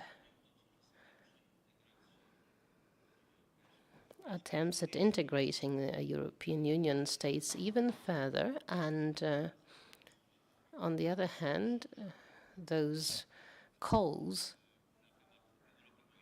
concerning the Europe of homelands. Of course, Warsaw is joining these voices as well. Well, I think that we stand no chance in our lifetimes, at least in my lifetime, for the European state to be created. Nobody wishes it to happen. Nobody would like the European Union to become a federation, but maybe a confederation, so a looser construction, is something we could think of, particularly that there are certain elements, for example, trade policy that already exists, so the financial policy that also exists. So I believe, well, I think that, well, actually, that's all I had to say. It's simply a huge, painful, long-lasting process. Well, the simplest thing being, well, requiring everybody to have the same opinion, being unequivocal, or having the majority of votes to be sufficient. Will everybody have to say yes to Ukraine's accession? Or will you have to have the most agreeing to it? Well, deciding about it will cause a number of tensions in the European Union community. Can you imagine everybody to agree vocally? That would mean that we don't want Ukraine in the European Union. This has to be resolved. But for this to be resolved, well, it takes some time. For any crisis, if it's not deadly, is actually strengthening the European Union. Well, quite a shrewd remark. We've been observing that despite all the troubles concerning the COVID pandemic, the war, the growing number of conflicts and our uncertainties, the European institutions are standing strong. They emerge victorious. They make decisions promptly despite the bureaucratic procedures. But looking at General Mieczysław Bienik, I have a question. Does the European Union need a single army? Since we have NATO, how to bring it all together? For all those who professionally do politics, the army is part of their power, their strength, their love. The army, it marks their prestige. So does the European army need single army? Well, taking the floor after such great geopoliticians as President KWAŚNIEWSKI and Prime Minister Belka, well, it is a challenge. I am a simple general. And, you know, there is this difference between general and captain. The general knows issues generally, and the captain has great knowledge, capital knowledge about them. Well, we have 31 NATO states, 31, soon 32. Out of the 31, 27 are members of the European Union. My question is, building identity, autonomy of security in Europe, to U.S. taxpayers, would you make a decision to pay for two kinds of armed forces? No, we should bet on very close cooperation rather than competition, because nobody can afford competition in the era of the crisis that we have, the war crisis, economic and social crisis, for us to have budgets on for two. We have NATO common structure. What is NATO? It is not 49 pages of the Washington Treaty from 1949. It is a political and military alliance, political in terms of decision-making, but military in terms of performing operations. And ever since 1949, we've created NATO command structure, which is the backbone of what is there, regardless of the war situation in Europe and across the Atlantic. We have the political body in Brussels, so we have NAC, North Atlantic Council with its Secretary General that works there representing the governments and states. And we have two strategic commands, one for operations of Brussels and the other for transformation in Norfolk, Virginia, where I used to work in the capacity of the deputy commander. If today something works well, then we are looking ahead in order to introduce the necessary changes for that to work even better. They used to talk about iPhones, AI, biotechnology, iPads, and so on. It is all developing, functioning ever better. And if we are going to use that ever wiser, we will also grow stronger. We also have this command for operations. Do you know who took operational decisions in Afghanistan? The one from Brunswick, and the field commander was the one in Kabul. The same was from Baghdad and other operations. So again, we've got this NATO command structure that is the backbone. If we want to build a new system, new command system, of course, we have three pillars in the European Union, as you know. The economic one, it has the judicial one, and the third one is security, so common security defense policy. But that is the weakest pillar. In the European Union, we concentrate more on the operations of preserving and supporting peace and close cooperation with NATO. And this is something that is very clear in the strategic concept from last year. So common defense, collective defense, defining for the first time our adversary, that's Russia and China, cooperation with the European Union. And another very important aspect is that we've defined another domain in which NATO and its members will be running operations. We've got the land one, the sea one, air one, space one, yes, because we have satellites, but also balloons, as you know, like to be there. But also we have cyber space, and here we, you know, that love, army, songs, human stupidity, and cybersecurity know no borders. And cybersecurity is this domain in which we need to fight, and we need to make sure that cyber security, cyber defense is not just building all sorts of firewalls, but it's also defining the enemy, and it's really hard to define one and attack one.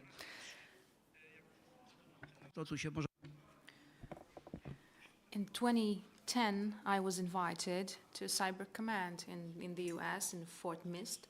And for the first time, the Americans created the Cybernetic Command, and other countries followed suit later on, where on the basis of NATO Security Agency, maybe you have seen a movie with Gene Hackman, Public Enemy. On the basis of NSA, this Cyber Command was created. So cybersecurity is an important element. And in the European Union, this cooperation in this field is crucial. And finally, when talking about our security, understood in global terms, the global security, because the question of this panel is whether the Cold War is returning. No, the Cold War was still there. Now it's hot, on the verge of countries that are bordering NATO. We had the barbarian attack of Russia on Ukraine, and remember the speech of Churchill where the Iron Curtain fell from Stettin to Rijeka, and it continued to 1991 till the Berlin Wall fell and the USSR collapsed. This global Cold War fortunately didn't turn into a hot war. We had nuclear bombs in Hiroshima and Nagasaki, and 2,000 with a population of 100,000 were destroyed. The NATO had its training sessions with much heavier bombs used. We had a computer simulation on the basis of data we entered from the Warsaw Treaty training and Ramstein and the Center for Simulations, and we wouldn't have been here if it and future generations wouldn't be here if such war broke out. We don't know how this war will come to an end, but I agree about the game changers. The first one is Putin. Maybe his successor would like to change the history and end the war. The second game changer is the support, and the third game changer is the presidential elections in the UK. I cannot confirm that there have been attacks on Putin. There were about 16 attacks on Hitler, and still he committed suicide in the end. So I would like to end on this note. General, this situation of providing technical assistance, military assistance to Ukraine by EU member states and NATO member states shows that we have this weird situation. There are tanks of one brand, tanks of another brand being taken to Ukraine. An analysis was carried out in the European Union recently saying about how many models of aircrafts are used in different EU member states. Should we have a closer cooperation between military industries in different countries? Well, interoperability is the key word in NATO since NATO was born. I was representative of Poland in NATO and in the EU. I have also served in Iraq together with, I was there together with Prime Minister Belka. He was on the financial and economic field. I was in the battlefield. I was also in Bosnia and Herzegovina. And, you know, in NATO, we've had 11 types of tanks, basic types of tanks. There was no unification, even though we had similar calibers. The same was for artillery, mortars, 120 or 100. The Russians used 152, 122. That's what they used. Today, we subsidize this equipment. It's much better, way better than what the Russians have at their disposal. The Rammstein group is not it's not a rock group. You know, young people ask me about it. This is a group that's supposed to coordinate the military and financial efforts for Ukraine. And it has 54 member states. Even Morocco is on board. They subsidized T-54 tanks recently that they bought from Belarus many years ago. This Rammstein team has North Korea, Australia on board as well. What we do is that we group different types of equipment. HIMARS, for example, and the teams are trained in the US over a short period of time. And in those states that have such resources, if it's about Bradleys, we train them in Gravenworth in Germany. If it's murders, the same. We provide theoretical training sessions. We also relying on our resources, but we also use the polygons, military training fields to offer some practical training as well. And it can be confirmed here. And it's no accident that a group of top Ukrainian generals was there in this Rammstein center where they practice different variants depending on the opponent and its logistic and equipment resources. They train the counter-strike options because they know what to do, they know their resources and the strategies. The Ukrainian phenomenon is that these people have been fighting for a couple of years now. They've been fighting since 2015. Their Ukrainian army has changed. They have great resources of young people. I've had a dozen or so students who joined the Ukrainian army, young, very bright, and the Ukrainian army can create systems that can be used during the war. And well, in general, the Leopard tank team takes 4 months to train. And for Pluto maneuvering team, it's about 3 months. Just like you have a computer or a mobile phone and you're using 40% of its potential or 30%, depending on the user. Well, Leopard tank has such capacities that if you know how to operate it in 70%, all the systems it has and cooperation between the team, then they offer a brilliant ratio. So 3 Leopards can fight almost 30 Russian tanks. Coming back to the question posed by Darek, I must admit that what's a brilliant thing here, this is something that NATO and the US deserves a credit, is the battlefield management system. Seeing the opponent and what they do in real time, data that are taken from different sources are handed to Ukrainian databases. They provide the goals, the coordinates of those targets, and the artillery starts an attack. That's why so many Russian generals died in the first stage of war, and 8 lately, because their command stations send a lot of electromechanical waves, and all this is being sent to the effector, and this data helps to define coordinates and facilitate a very precise and targeted attack. I believe that the Russian general is a very dangerous profession. Thank you very much. General, you have mentioned the US in your speech so many times. This is a state which is the backbone of NATO. Being here with us, maybe not online, but still, is the US ambassador to Poland, Mr. Mark Brzeziński. We'll now listen to his speech. Panelists and guests, it is an honor to add a few brief remarks to this important conversation. I regret that I'm unable to join the Baltic Business Forum in person this year, but I'm so encouraged to see your commitment to addressing some of the most urgent challenges facing us today. The United States has been a strong supporter of the 3 Cs initiative from the very beginning, as it addresses many of our shared priorities in this vital region. While we're not a member of the 3 Cs initiative, we are proud to be a strategic partner.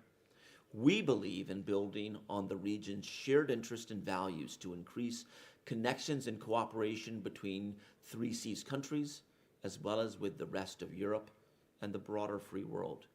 It is no secret that safety and security are top of everyone's minds today, given the myriad of challenges the world is currently facing.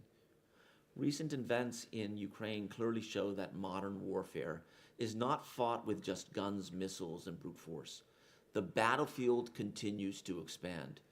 Tactics like the weaponization of energy resources and the targeting of critical energy infrastructure that we have seen in the brutal full-scale Russian assault on Ukraine pose a serious challenge to our shared security.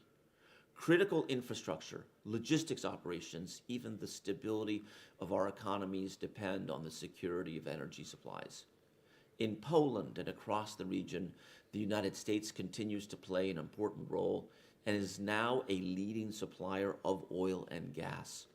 Longer term, we are collaborating to strengthen European resilience by bringing clean energy technologies, including renewables and nuclear energy. Russian President Putin's unjustified and brutal war in Ukraine created an energy crisis in Europe. Russia put pressure on energy markets, raised prices for consumers, and damaged global energy security. It is imperative that we continue to diversify our energy sources and suppliers so we are not vulnerable to the weaponization of energy. The United States and Poland have already made important progress on this. I know some of our European allies did not believe they had the same flexibility, but they are quickly following our lead And here are just 3 of those examples. First, the LNG terminal in Świnoujście, just a few kilometers from where you are sitting today, was brought online 7 years ago as one of the pillars to boosting energy independence. Right now, it's been operating at more than 100% capacity because of U.S. support. Many of the ships carrying liquefied natural gas to Poland are coming from the United States. Second, the Baltic pipeline is another investment in Poland's future. The pipeline creates a new supply route for natural gas, moving Poland away from its dependence on coal and Russian hydrocarbons. Third, nuclear energy is both clean and secure, and that's why we are working with Poland on the construction of a large nuclear power plant, as well as in advancing small modular reactor technology. Poland's decision to partner with the U.S. government and with Westinghouse for the first part of its civil nuclear project will be transformational. Civil nuclear power will strengthen Polish and even regional energy security and help address the climate crisis. We are deeply committed to the success of this project. The United States Department of Energy is offering a way to get workers and young people up to speed by opening a regional training center for nuclear energy and clean energy technology in Warsaw.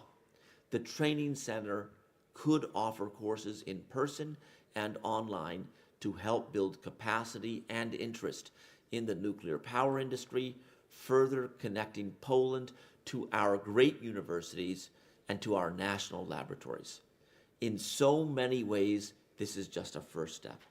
Our hope is to support Poland as it becomes a hub for civil nuclear technology. We have an opportunity to further deepen our already robust relationship by focusing on the challenges our world faces together. Strengthening our shared energy security is a great way to continue that work.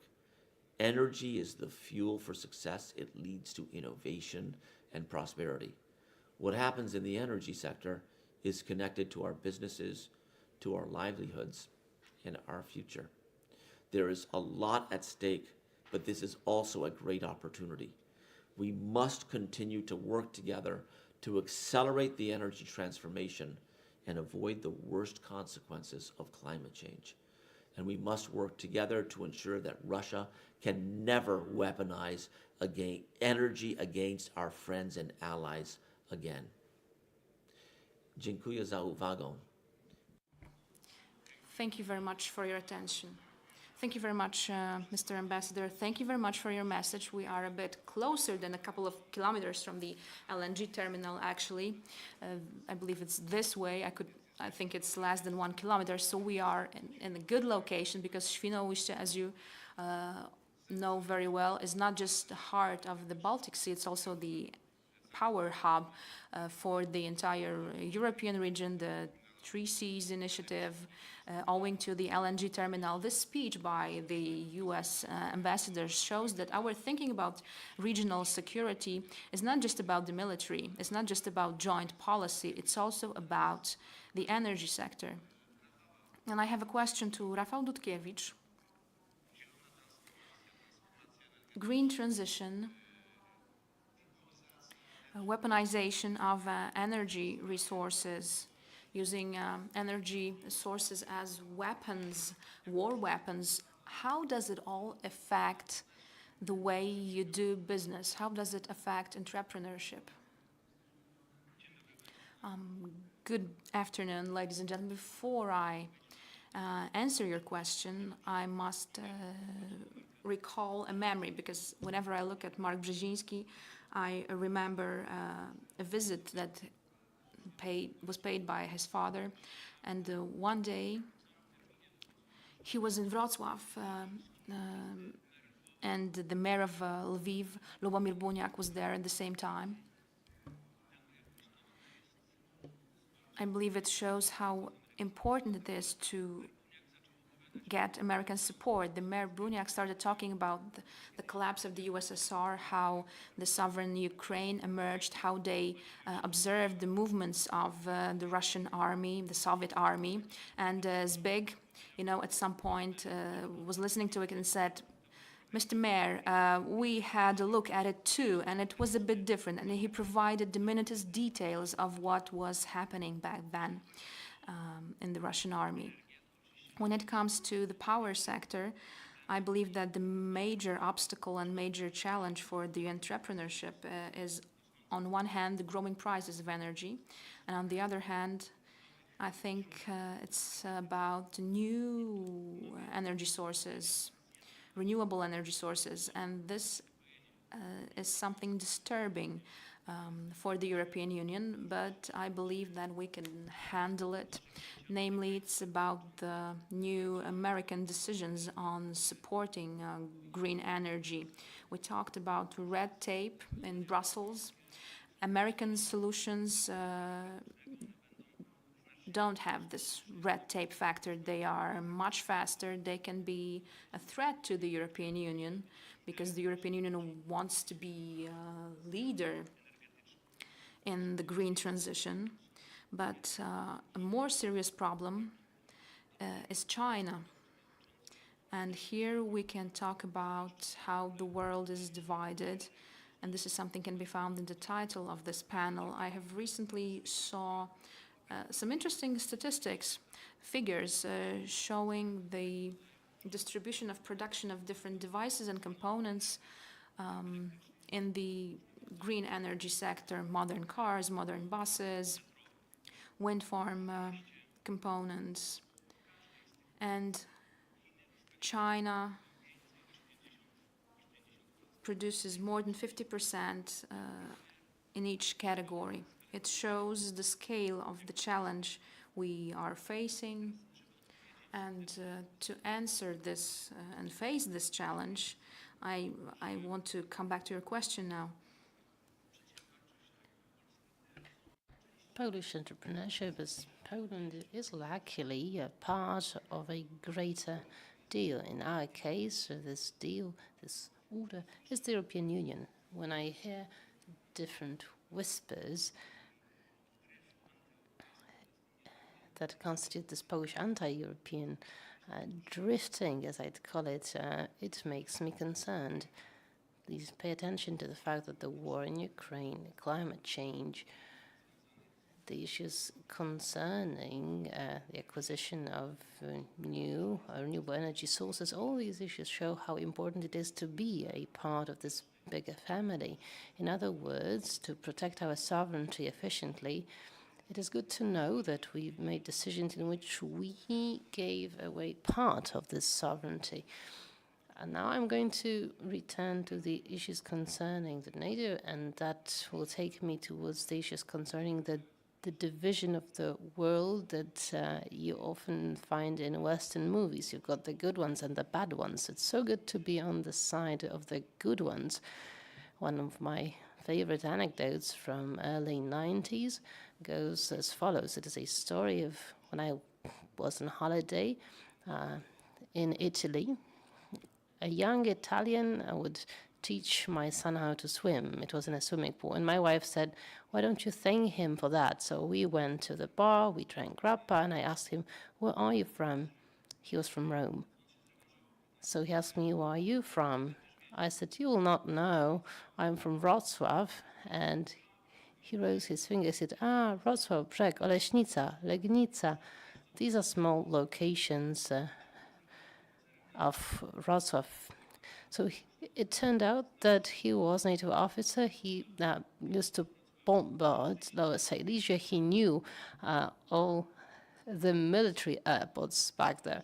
But luckily, of course, the situation has changed. We now live in a completely different reality, and the divisions into teams are different. Power-related challenges are considerable challenges to us all, and please realize that without participation in the European Union projects, we wouldn't be able to take up these challenges efficiently. But having the mayor of Wrocław with us, I cannot fail to the interview with Jarosław Kuźniar, who asked the mayor about the situation of Ukrainian citizens in Wrocław. Mayor Dudkiewicz answered that owing to their presence in Poland, owing to the human-to-human relationship, Ukrainian can be an antidote to the Polish xenophobia. I guess that today we have a different phenomenon setting in, namely Ukrainian employers, companies, become competitors to the Polish ones. We remember our concerns about the transits of certain Ukrainian products through Poland, particularly agricultural produce. Doesn't it show that we are xenophobic, that we care too much about our own interests, that we do not really care about the good of the common single European market? Well, let us start by saying that when we think back of our behavior prior to the Ukrainian exodus westwards, we've observed many really xenophobic behaviors in Poland, and I said that we've always been a very Catholic country, but not that much a Christian one. But still, when we talk about the Ukrainian migration, I believe that both Poland and Poles can be proud because well, we did the right thing, and the increase in our prestige internationally is something that we owe to the behaviors displayed by the Poles amidst this migration crisis. Now, in the second and third decade of the 20th century, we had a very strong economic migration from Ukraine and also partially from Belarus. And then this migration was something that at a certain point was very much needed in Poland. We needed those hands and heads for them to work in Poland. By the way, we are about to face some gaps in the market. It's over 100,000 people annually. This gap has to be filled somehow. And one of the elements of counteracting it is the migration policy that we are lacking in. We should really work it out in Poland. Although, of course, you cannot fill out such a big gap of 170,000 actually, as evaluated. In 2018, in the Wrocław agglomeration, we had over 200,000 foreigners. Half of them were Ukrainian nationals. The other half came from 124 countries of the world. These were most economic migrants, and that was related to those dynamic development of Poland economically.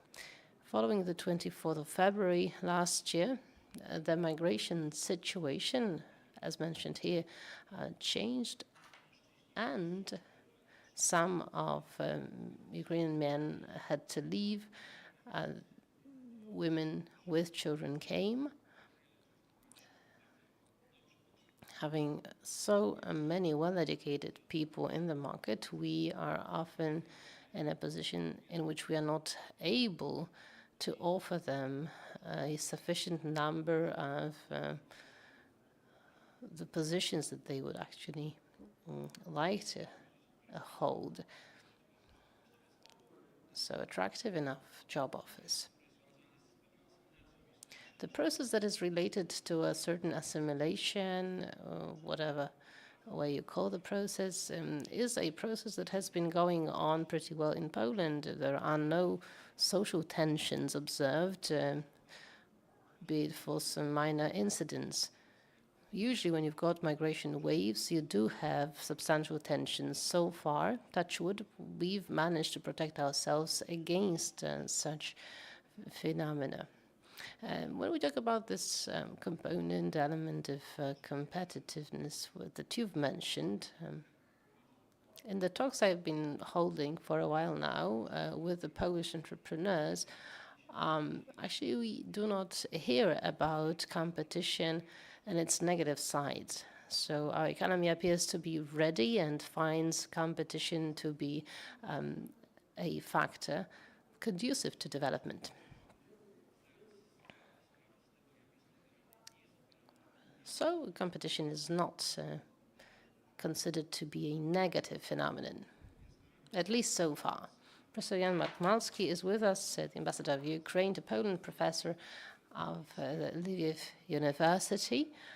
I would like to ask you, Professor, about the significance of Crimea for Ukraine. And this question is something I derive from the Polish experience of our history. When in 1939 the war was declared, one of the French columnists wrote in his press that we are not going to die for Gdańsk because where is this Gdańsk in the first place? Why, from the point of view of Ukraine, Crimea is that important? Thank you very much. Ladies and gentlemen, first of all,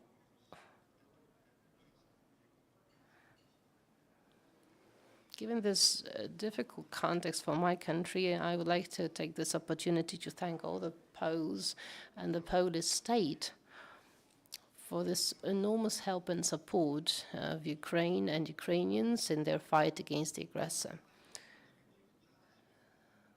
Poland amazes the entire world.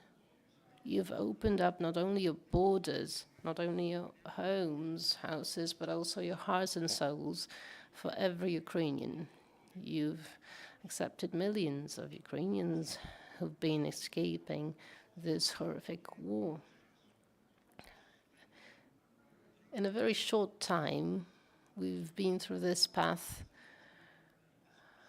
from our very often harsh discussions about our common historic past through to our today brotherhood of arms. Today we are standing hand in hand fighting against the aggressor, not only to defend Ukraine but also Poland, not only to defend Ukraine, Poland and Europe, but the entire Western world and its moral, ethical values, religious values. And again, I would like to thank you very much for all this. Why Crimea? Why is Crimea so important for Ukraine today? Well, the answer can be very simple, because it is Ukrainian. Crimea constitutes an integral part of Ukraine. But that's the short answer. I can also give you a much broader answer. Crimea's belonging to Ukraine, it being part of Ukraine, is very important from multiple angles. First of all, we might start with the topic that is relevant for today's debate.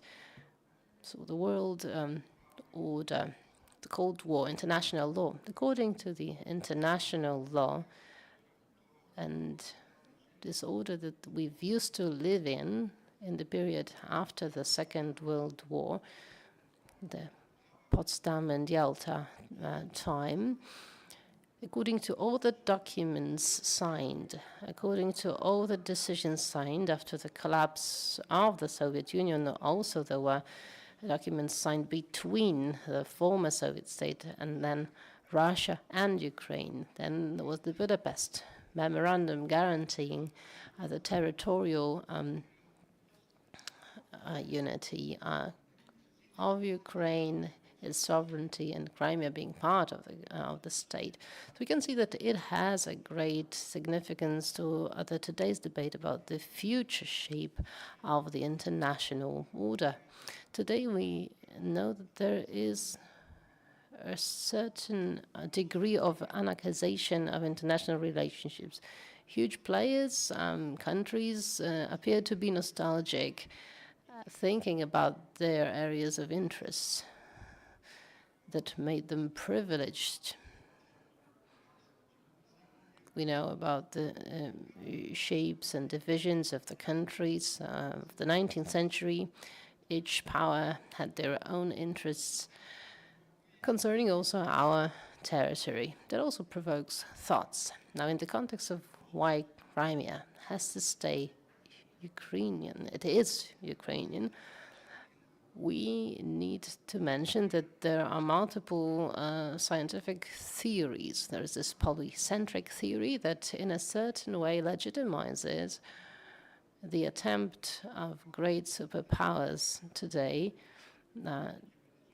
to defend their areas of interest. President KWAŚNIEWSKI mentioned that the functioning of today's state that disrespects the norm of international law and the rights of the citizens is the concept that we discard. Orban used to talk about non-liberal democracy. That also undermines the foundations of the present international order, and we need to discuss today what the nearest future holds. The example of Crimea is very important because what will happen to Crimea, of course, will depend to a large extent on what foundations will be laid for the new international order. It is mutually interdependent. Mark Brzezinski's name was mentioned here. He mentioned that we live in the time in which millions and millions of simple people are dragged into the process of following the more international decisions. This new international deal, new international order poses a number of challenges. Can we impose our own vision of the international order onto the future generations? The one that is imposed by great economic and military superpowers. Is this the right way to go? Maybe rather than that, we should build some common ground and listen to the voices of hundreds of countries and then, based on this consensus, decide about the future. We are talking about counter-strike operations of Ukraine. Of course, Crimea is a vital area here. The military experts and politicians discuss about the directions of the counter-strike. What is going to happen to Crimea? How is it going to be brought back to Ukraine? In this sense, the issues concerning the shaping of the new international order, they have to be concerned listening to the voice of Ukraine. Ukrainian diplomats inform the societies of other countries about Ukrainian peaceful initiatives, about the formula of peace as proposed by the president of Ukraine, Zelensky, to the entire world. This formula, this approach of Ukraine to the new international order goes far beyond the realms of the Russian-Ukrainian war. Some 2 days ago, I believe, yesterday and today, the president of Ukraine is getting the support from Crimea to London, from presidents and prime ministers of countries through to the Pope. They all support this Ukrainian formula built on 10 items that can form the foundation for the new international deal, new shape of international relationships. That concerns nuclear security, power security, food security, and in any offer, there is the Ukrainian idea of creating international institutions that, with the support of United Nations, will control the peaceful development of the world. And there is good news for Ukrainian diplomacy. Ukrainian diplomacy actually jumps at any moment that makes it possible for it to unite the world and oppose the aggression. And it's not just about the Russian aggression of today, but it's also taking care for the future developments.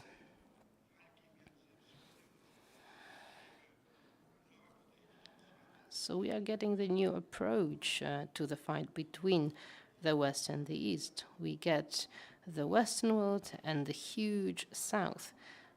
Of course, we are benefiting. We have our own initiatives as Ukraine, and maybe in the context of our today's business forum,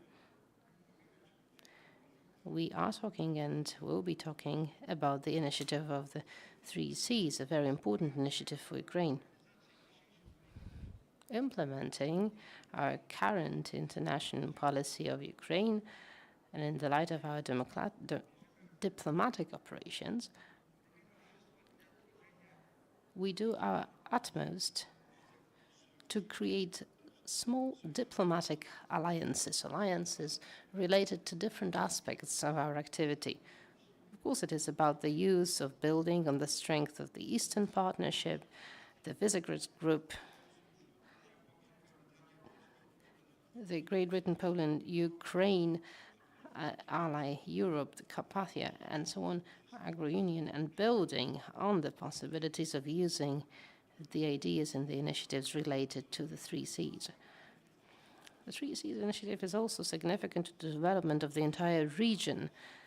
Another interesting thing from the point of view of the current international situation, any initiative of this kind, be it the Eastern Partnership or even the 3 Cs, they have their own economic, political, infrastructural goals.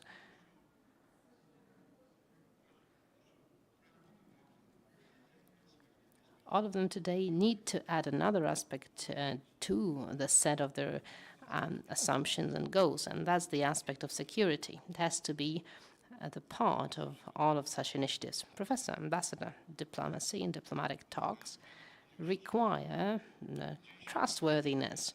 Somewhere on this road, you will meet the representatives of the Russian Federation, representatives of the country that is not trustworthy at all in what it does and says. What is that going to be like?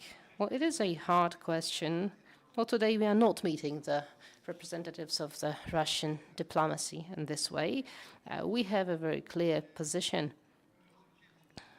Our take is that until Ukraine brings Russia to capitulation, emerges victorious and has all the territories freed, regaining its borders from before 2014,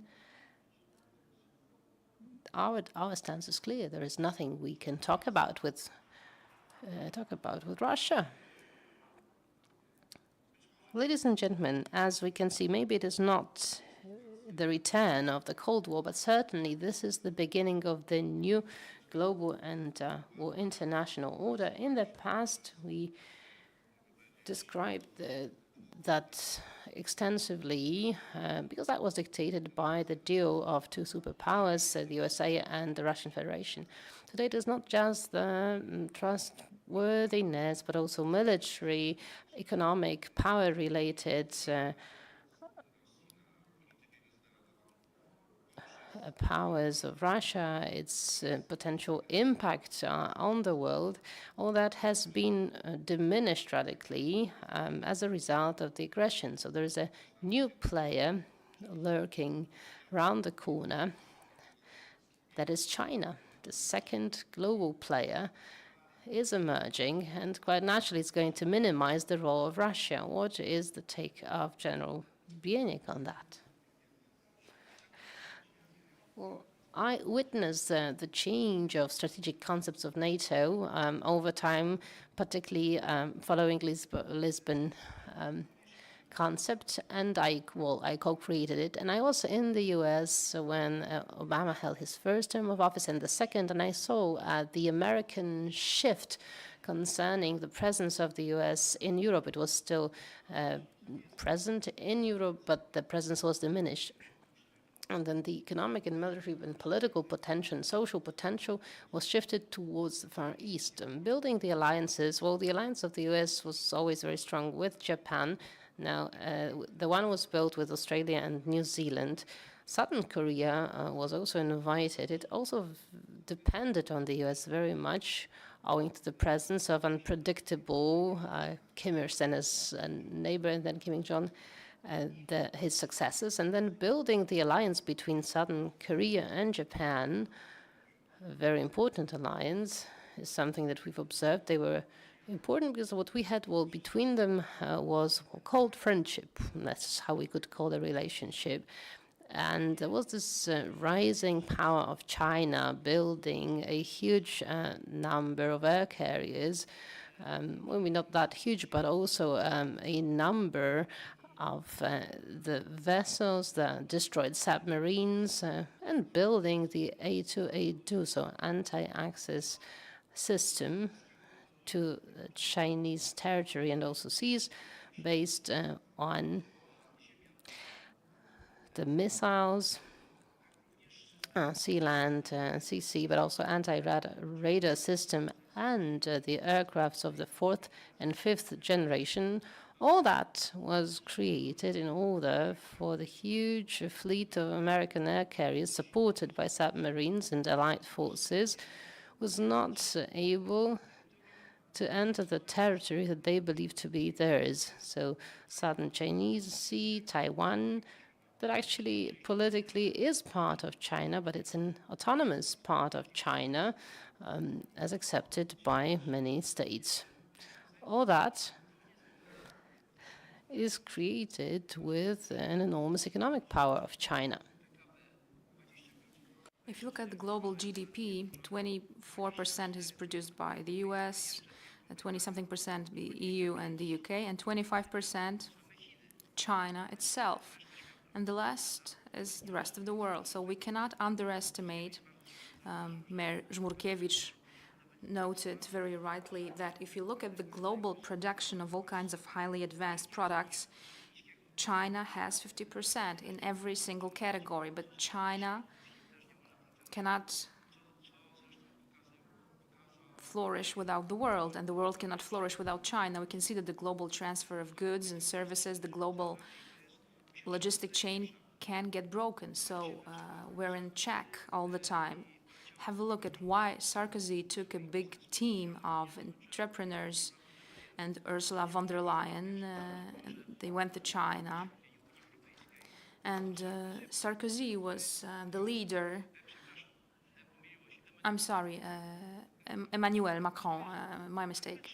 And Scholz visited China as well. Volkswagen, Audi, German companies manufacture their products in China, in 70%. So we're at each other's throats in a way, but the Americans don't want China to dictate terms and conditions for Europe. That's why Europe knows that its military security is 60% dependent not only on the nuclear umbrella of the US, but also the conventional weapons. It's no secret that 60 to 70% of military capacity of NATO is the US. And it will continue for a long time because European countries are not willing to spend a lot on military and weapons. 2% GDP for weapons and security is a threshold that's capped by very few European countries. And we know that 4% GDP of the US economy is an incredibly high number, because it means there's a billions are involved. But coming back to the growing superpower of China, China knows that it cannot operate without Europe and the world. That's why they create the Belt Route, and that's why Xi Jinping has held talks with Putin. It shows that their friendship can go on forever, but Russia will no longer be a partner of China because a barrel of oil is sold for $35. Who's buying it? China and India. So here's the answer to the fact that China, if you look at it, will expand not in military terms, but economic terms. If you want to make 1,000 kilometers, take the first steps, and China has taken many such first steps. It's a fact that China has more patents recognized than all EU member states taken together annually. Are we prepared for this chase? Is the European Commission and the European Parliament working on it, or maybe we're just taking in what comes? Well, a bipolar word in the times of the Cold War has turned into a multipolar world after a couple of decades. But I have some doubts here because the domination of two superpowers, the US and China, is unquestionable. This is clear. This is something that cannot be challenged or discussed. Russia, after the aggression in Ukraine, becomes in a way a servant of China. And the way I look at it is that India could be an important player, another superpower in the years to come. But when it comes to Europe, I think there's a problem with Europe. And the reason behind it is that, on the one hand, Europe is a very strong economic entity. Until quite recently, Europe was considered a regulatory empire. The essential regulations in the field of technology were produced in Europe. And Zuckerberg or Bezos didn't actually take into account what the President of France or German Chancellor had to say, but Margrethe Vestager was someone they respected a lot. That is the EU Commissioner for Fair Trade and Competition. This lady can order a fine worth 15 million to an international platform or a multinational company and enforce this fine. Well, maybe not 15 million, but similar numbers. What it means is that Europe is an important player in a couple of fields, but Europe has its limitations. Europe cannot build its sovereignty because it involves countries which have 1,000 years or sometimes 2,000 years of history or their own economic policy, diplomacy, or international policy.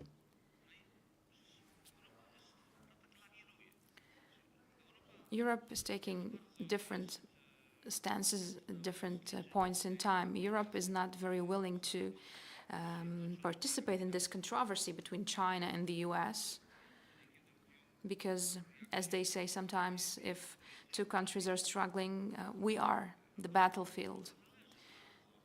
What's more, Europe is very much dependent on China, both when it comes to trade, not so much when it comes to technology, but if you think of supplies of certain minerals, it is the case.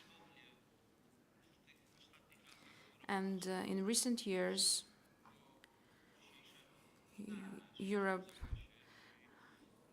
started getting stronger here, planning the supplies of those minerals from outside China. They do exist.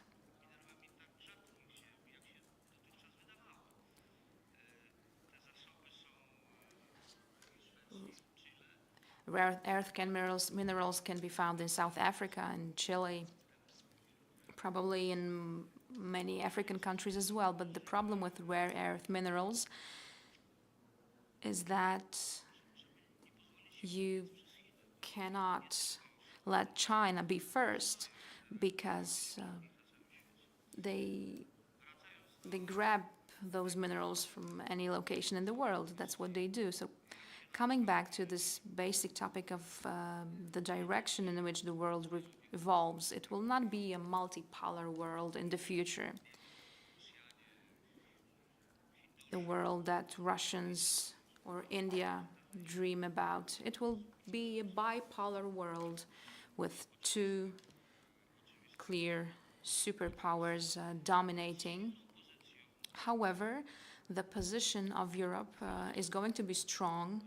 A lot will depend on Europe, whether Europe will become a Europe of homelands. I strongly dislike this slogan, the Europe of homelands, and India. But let's be a bit optimistic about it. China has its problems. The Chinese have their problems, first of all, the demographics. Secondly, the imbalance in their finances. We in Europe tend to complain on the unregistered public debt being the result of pension and health liabilities for the elderly population. I believe that it plays a role in China, and the scale is huge, like scale of anything in China. At some point, China may be forced to handle their own problems, to have a look at their own backyard and give up on conquering the world. And this is something I wish them strongly.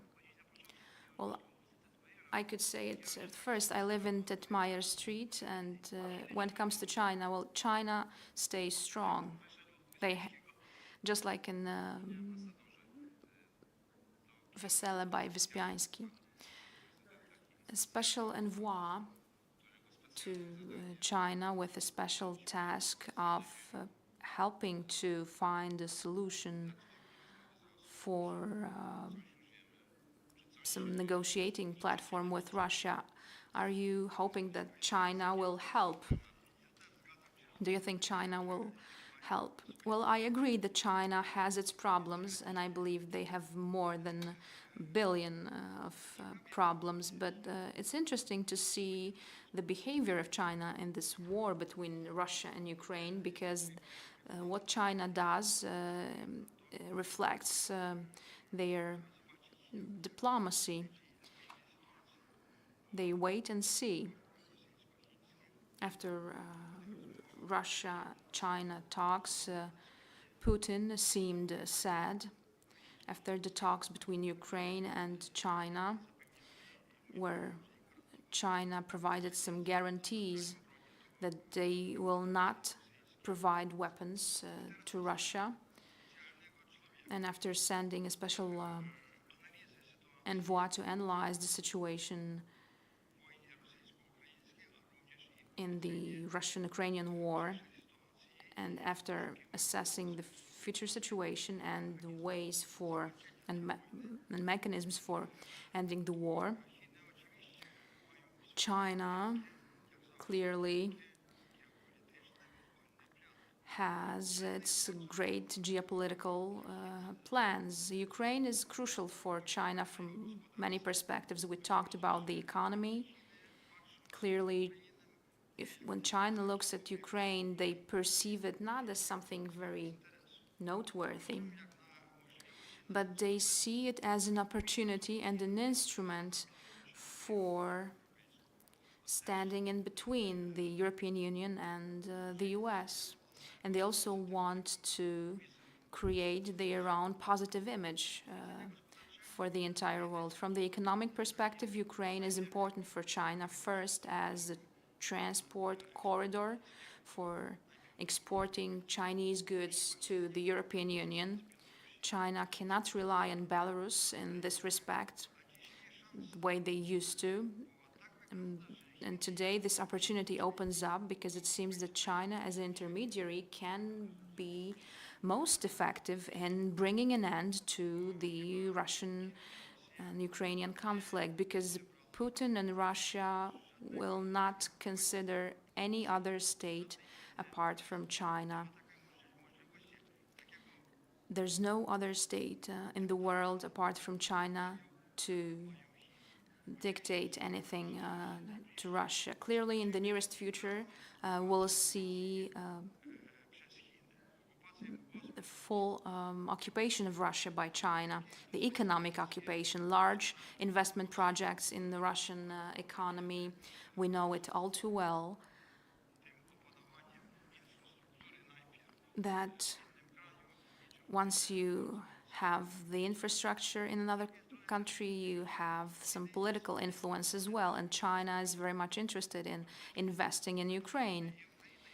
And probably Ukraine is interested in this as well when it comes to rebuilding the country after the war. They want to attract some Chinese investments. And China wants to help resolve the conflict between Russia and Ukraine because they have their interest.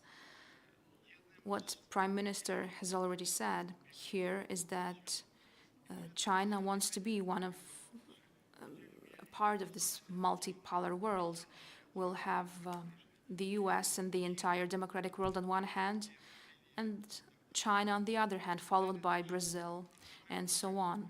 And here, maybe it will all depend on what happens in the future, whether we'll have a new war, winter war, or maybe we'll find a new solution with respect for the international law and the values of different nations.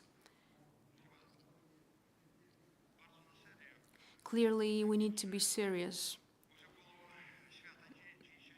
about the fact that maybe half of the world doesn't accept the democratic rule of law and the democratic development of societies. So we need to think of different options, and we need to come up with such mechanisms that will foster the peaceful development of the entire world. Thank you very much. We have some good news because last year Poland became the first commercial partner of Ukraine. 2 years ago we were the second largest partner. China was the first, so we have beaten up China.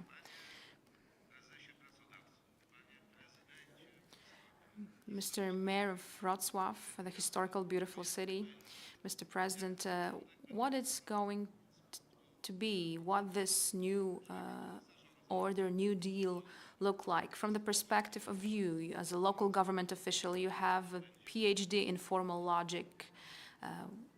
What will this look like? Well, Woody Allen used to say that forecasting is very difficult, in particular when it comes to the future. So this is a difficult task I'm facing. I will start my message from saying that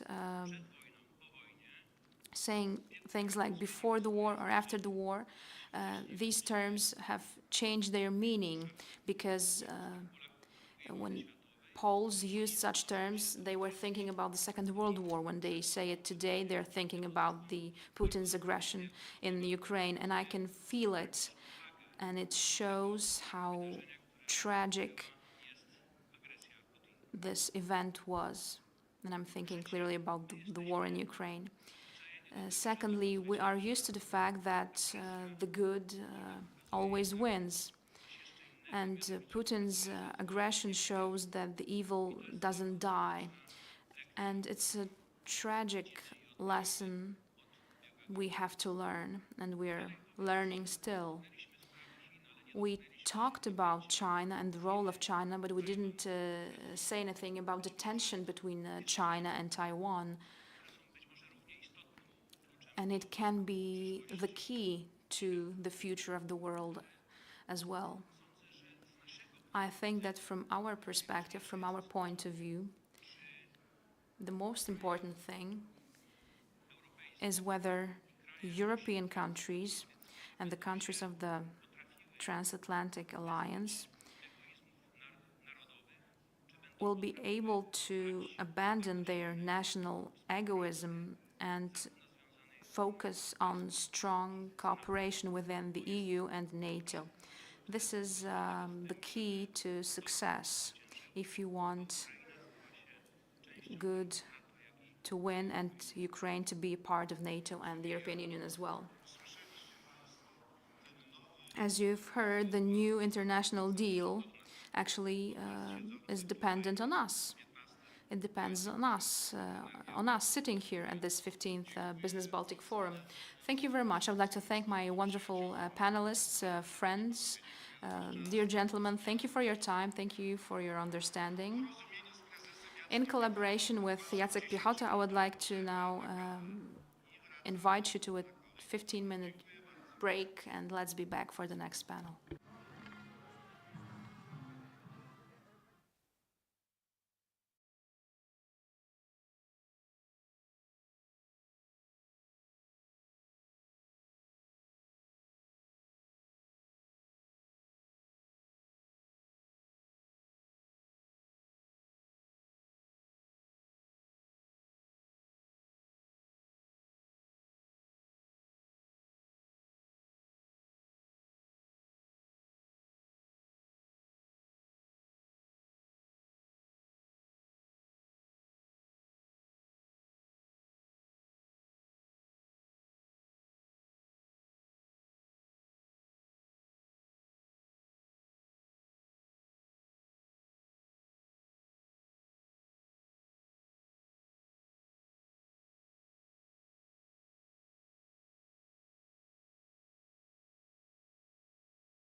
W trosce o zieloną przyszłość każdy ma swoją rolę do odegrania, również Orlen. Dlatego inwestujemy w czystą i tanią energię. Wraz z rządem wykorzystamy technologię małych reaktorów modułowych, bezpiecznych i zasilających całe aglomeracje.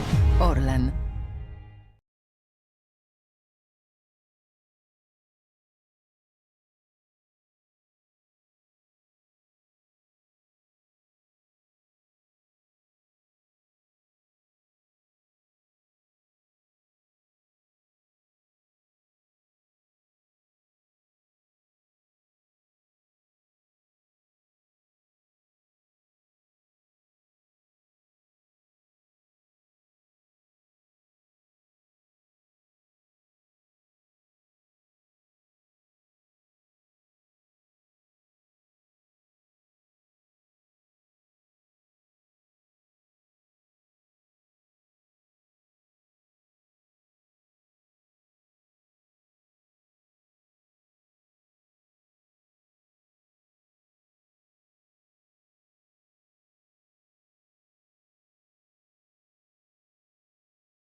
W trosce o zieloną przyszłość każdy ma swoją rolę do odegrania, również Orlen. Dlatego inwestujemy w czystą i tanią energię. Wraz z rządem wykorzystamy technologię małych reaktorów modułowych, bezpiecznych i zasilających całe aglomeracje. Orlen.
W trosce o zieloną przyszłość każdy ma swoją rolę do odegrania, również Orlen. Dlatego inwestujemy w czystą i tanią energię. Wraz z rządem wykorzystamy technologię małych reaktorów modułowych, bezpiecznych i zasilających całe aglomeracje. Orlen.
W trosce o zieloną przyszłość każdy ma swoją rolę do odegrania, również Orlen. Dlatego inwestujemy w czystą i tanią energię. Wraz z rządem wykorzystamy technologię małych reaktorów modułowych, bezpiecznych i zasilających całe aglomeracje. Orlen.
trosce o zieloną przyszłość każdy ma swoją rolę do odegrania, również Orlen. Dlatego inwestujemy w czystą i tanią energię. Wraz z rządem wykorzystamy technologię małych reaktorów modułowych, bezpiecznych i zasilających całe aglomeracje.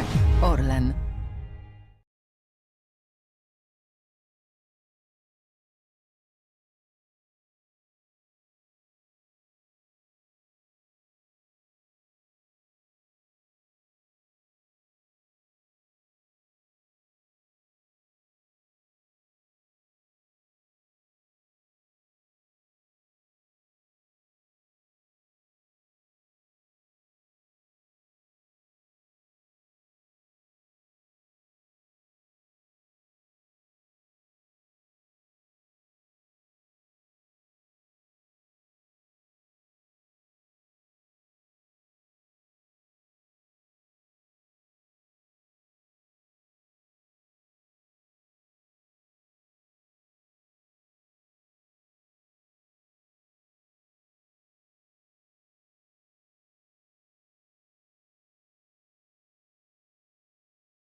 W trosce o zieloną przyszłość każdy ma swoją rolę do odegrania, również Orlen. Dlatego inwestujemy w czystą i tanią energię. Wraz z rządem wykorzystamy technologię małych reaktorów modułowych, bezpiecznych i zasilających całe aglomeracje. Orlen.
W trosce o zieloną przyszłość każdy ma swoją rolę do odegrania, również Orlen. Dlatego inwestujemy w czystą i tanią energię. Wraz z rządem wykorzystamy technologię małych reaktorów modułowych, bezpiecznych i zasilających całe aglomeracje.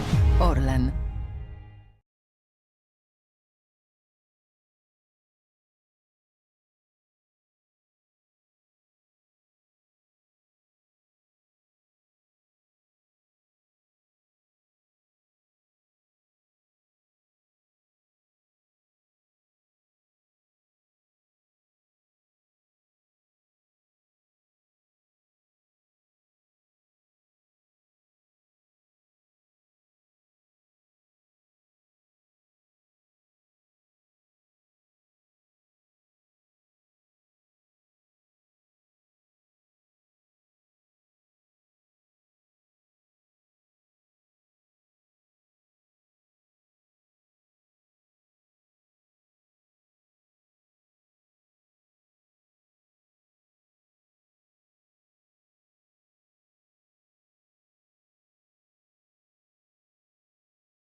W trosce o zieloną przyszłość każdy ma swoją rolę do odegrania, również Orlen. Dlatego inwestujemy w czystą i tanią energię. Wraz z rządem wykorzystamy technologię małych reaktorów modułowych, bezpiecznych i zasilających całe aglomeracje.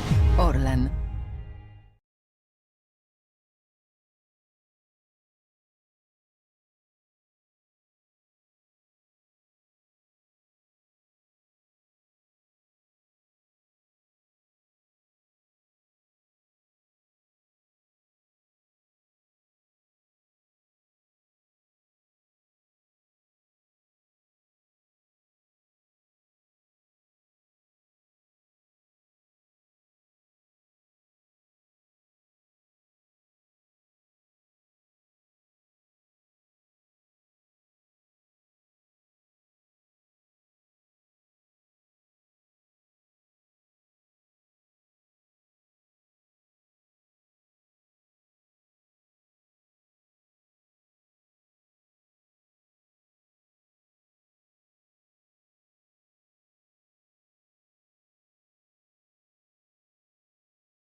W trosce o zieloną przyszłość każdy ma swoją rolę do odegrania, również Orlen. Dlatego inwestujemy w czystą i tanią energię. Wraz z rządem wykorzystamy technologię małych reaktorów modułowych, bezpiecznych i zasilających całe aglomeracje.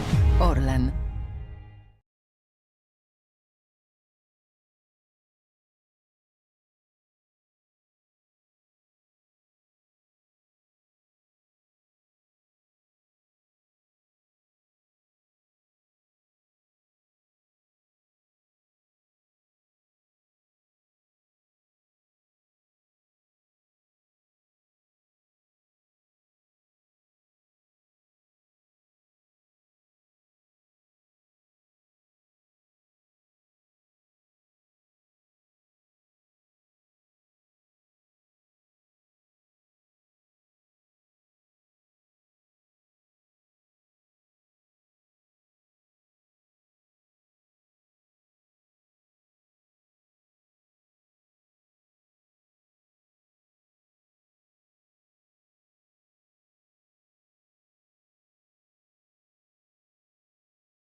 W trosce o zieloną przyszłość każdy ma swoją rolę do odegrania, również Orlen. Dlatego inwestujemy w czystą i tanią energię. Wraz z rządem wykorzystamy technologię małych reaktorów modułowych, bezpiecznych i zasilających całe aglomeracje.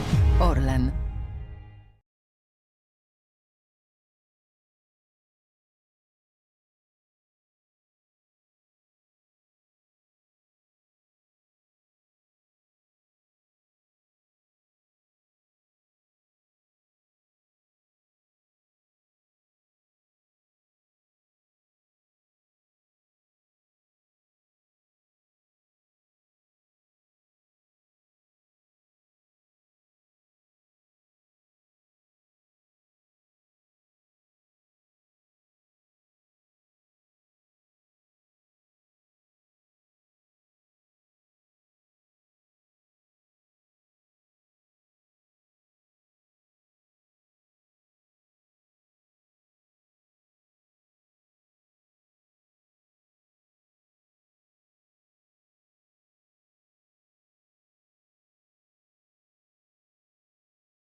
trosce o zieloną przyszłość każdy ma swoją rolę do odegrania, również Orlen. Dlatego inwestujemy w czystą i tanią energię. Wraz z rządem wykorzystamy technologię małych reaktorów modułowych, bezpiecznych i zasilających całe aglomeracje.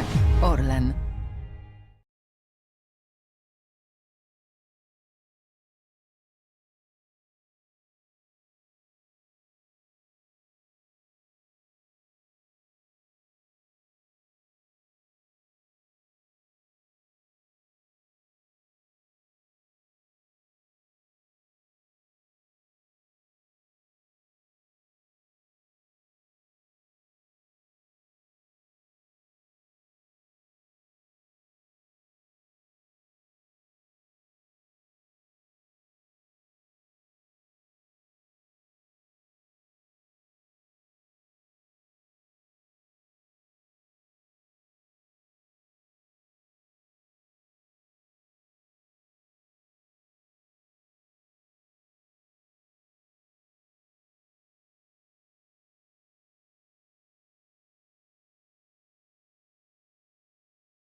W trosce o zieloną przyszłość każdy ma swoją rolę do odegrania, również Orlen. Dlatego inwestujemy w czystą i tanią energię. Wraz z rządem wykorzystamy technologię małych reaktorów modułowych, bezpiecznych i zasilających całe aglomeracje.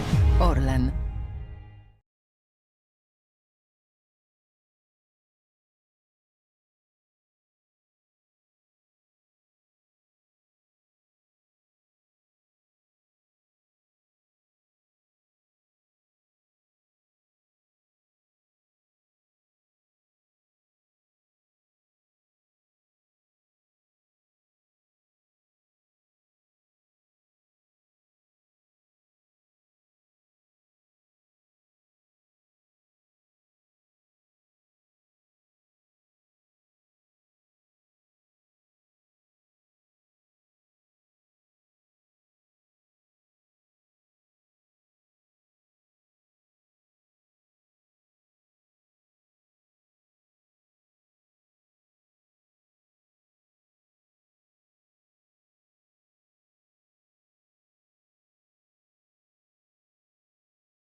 W trosce o zieloną przyszłość każdy ma swoją rolę do odegrania, również Orlen. Dlatego inwestujemy w czystą i tanią energię. Wraz z rządem wykorzystamy technologię małych reaktorów modułowych, bezpiecznych i zasilających całe aglomeracje.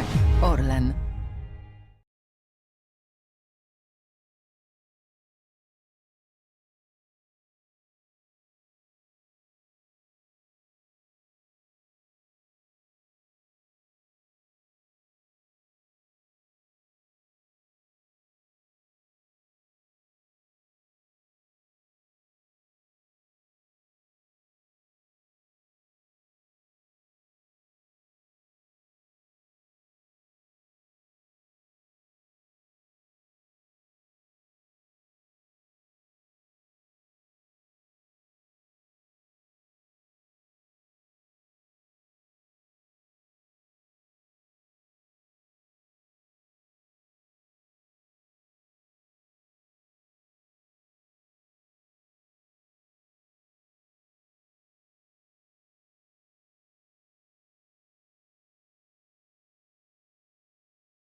W trosce o zieloną przyszłość każdy ma swoją rolę do odegrania, również Orlen. Dlatego inwestujemy w czystą i tanią energię. Wraz z rządem wykorzystamy technologię małych reaktorów modułowych, bezpiecznych i zasilających całe aglomeracje. Orlen.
W trosce o zieloną przyszłość każdy ma swoją rolę do odegrania, również Orlen. Dlatego inwestujemy w czystą i tanią energię. Wraz z rządem wykorzystamy technologię małych reaktorów modułowych, bezpiecznych i zasilających całe aglomeracje.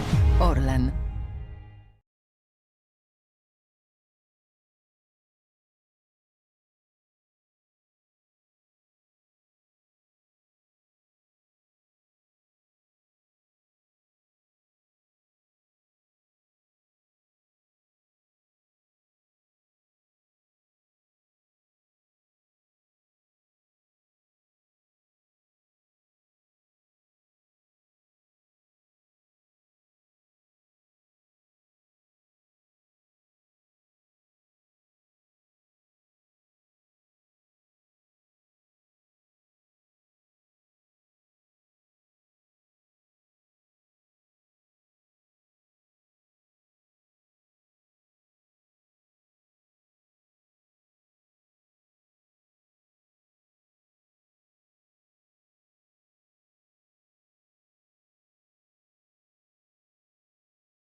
Speakers, ladies and gentlemen, we are very happy that in this European panel we have outstanding experts.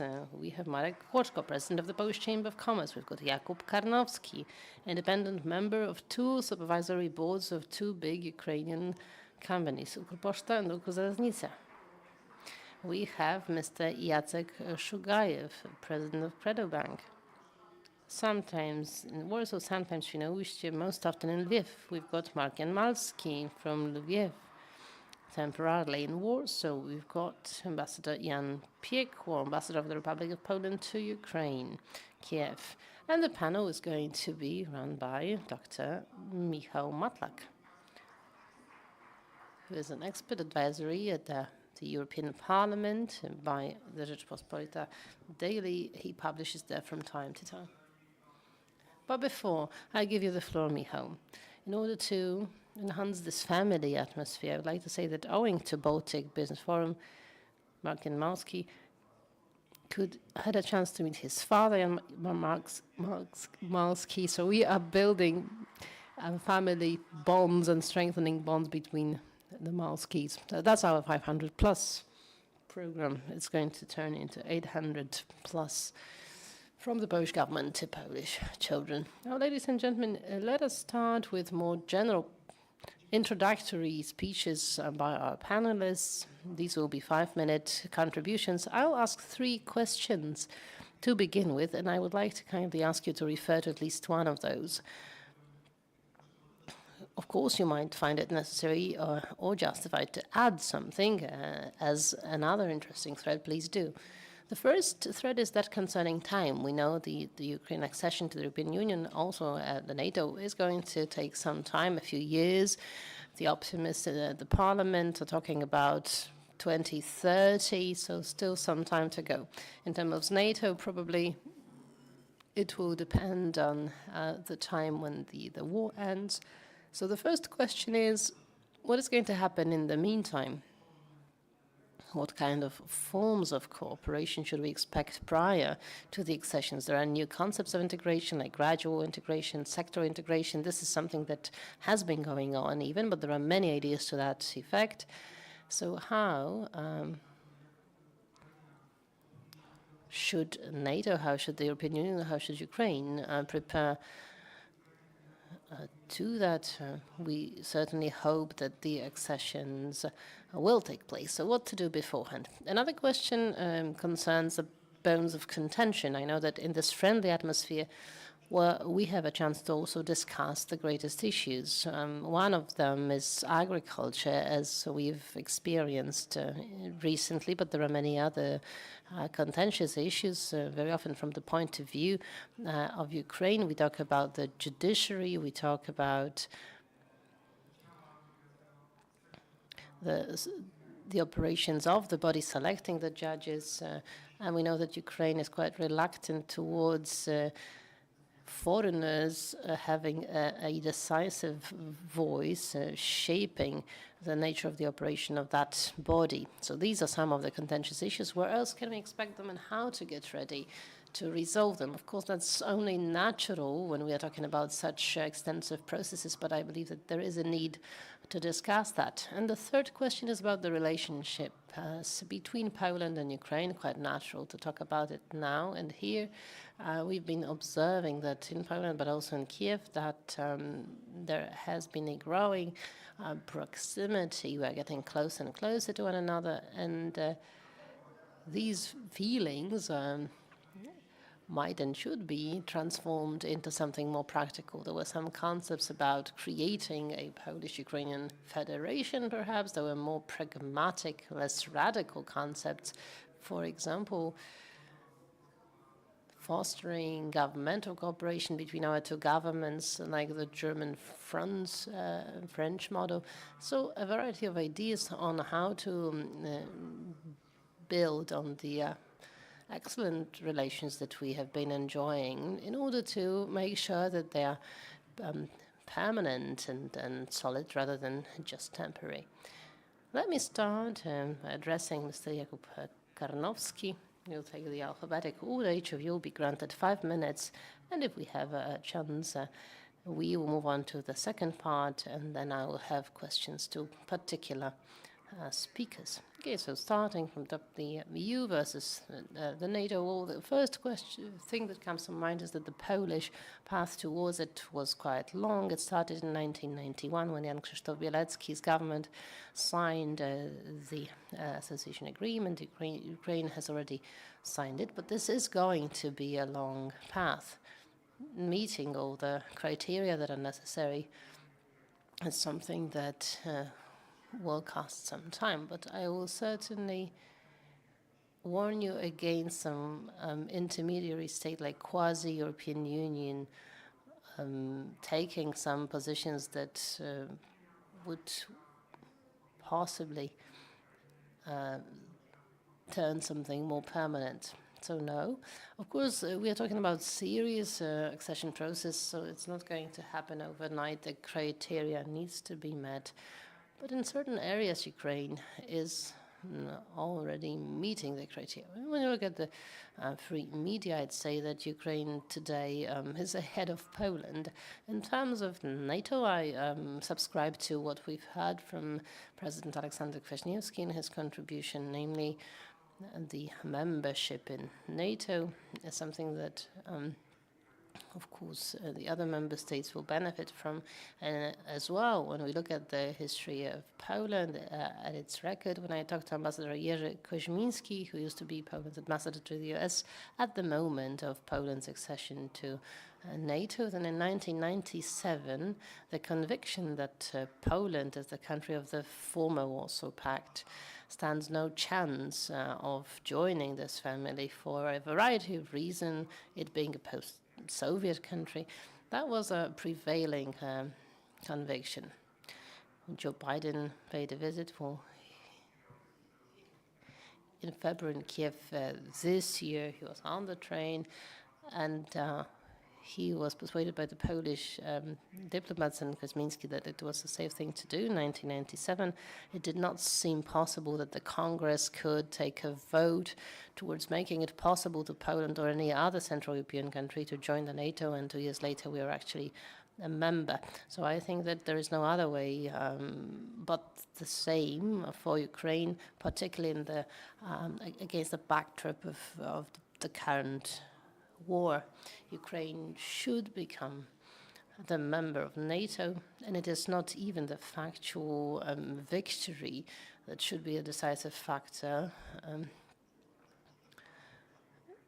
enabling Ukraine to join the NATO. As Mr. Ambassador has mentioned here in the previous panel, all the international treaties, Budapest Memorandum, all the guarantees signed by Russia today leave no doubts as to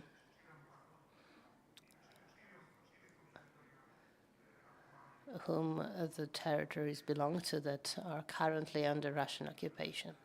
Now, the contentious issues. Well, as for the membership of Ukraine in the European Union, you have mentioned two items here, agriculture and the judicial system. Doesn't it ring a bell when Poland accessed the European Union in 2004?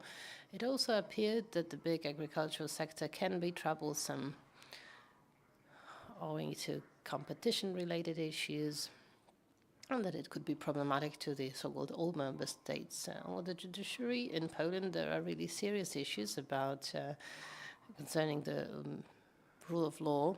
A Conservative Party that is part of the governing coalition has the general prosecutor and the minister of justice. There is a party that changed its name so as to emphasize its anti-European sentiments. So when you look at it, when you look at the judiciary in Poland, there used to be, and there have been, and there are issues concerning it. Why am I mentioning it? Because these are, of course, obstacles that you can surmount, and Ukraine also stands a chance of going over them. The judicial system is an issue, but again, it's one that can be resolved. You've also mentioned foreigners and the fact that there are issues in accepting foreigners' opinions in Ukraine. Well, as I said, it was said at the beginning that I'm an independent member of the supervisory boards of two strategically important partnerships, companies in Poland, Укрзалізниця and Укрпошта. 2 days before the aggression, Vladimir Putin, in his 90-minute speech, proposed arguments against Ukraine being a state.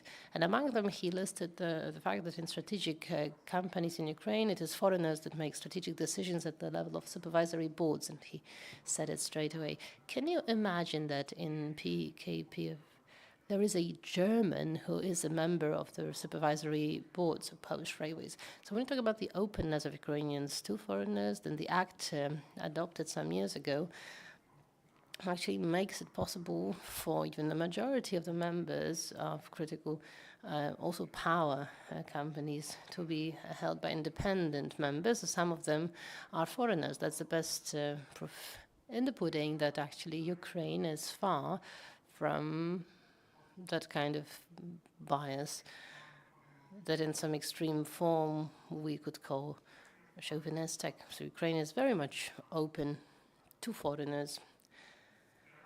Now, relations between Poland, between Ukraine and the European Union. Now, I would like to refer to it from an economical point of view. I work at the Warsaw School of Economics, so I had my share in shaping economic relationships between Poland and the European Union. Now, when I look at the current situation, and again, Świnoujście is also a good place to mention the relationships between Poland and Germany when Poland was about to access the EU.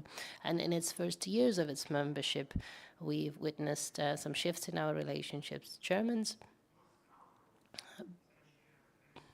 benefited from the fact that Poland entered the European Union. German companies would start opening their factories in Poland. And again, we had labor costs, we had double interest, bilateral interest of Poland and Germany. Now, the same is likely to repeat itself in the relationships between Poland and Ukraine. When we take a look at the economic record, history, it appears that this is something that can be beneficial to both the countries, and it is something natural. Thank you very much. Thank you very much. And now I would like to ask Mr. Professor Marek Kłoczko to take the floor. Good afternoon, ladies and gentlemen. Of course, I will speak about political topics only briefly, and in general terms, we've heard wiser ones talking about that. Looking at the prospects of Ukraine's membership to NATO and the European Union, I'd again map it onto the record of Poland. It took us some time, but we succeeded, and I think that 4 factors decided about that. First of all, there was a national consensus to accepting that these were our strategic goals. There was the determination on the part of Polish political elites. There was a strong lobbying. We heard some names, so I'm not going to repeat them. And next, we were lucky because that was the globalization time, so all the economic advantages concerning our membership were there on our part. And I think that Ukraine has precisely the same assets: determination, certain consensus, and also the lobbying skills. So the question is whether it will have enough luck. The world is changing, and now it is divided into certain blocks. But in this new setup, I think that, again, the circumstances will be favorable towards Ukraine. And the fact that it's going to take time, well, for Poland, this process was not less important than membership itself. Closing particular chapters means that you actually streamline democratic procedures. The media have turned more civilized. There were financial streams launched. So I think that for the economy, the 3 freedoms, the liberties introduced by the European Union, so the one of the capital, people and services, even if we questioned some of it and not everything has been introduced in 100%, accepting it all with the European procedures proved to be even more important than some of the benefits that we've been gaining ever since the accession time. Polish roads, airports, railways.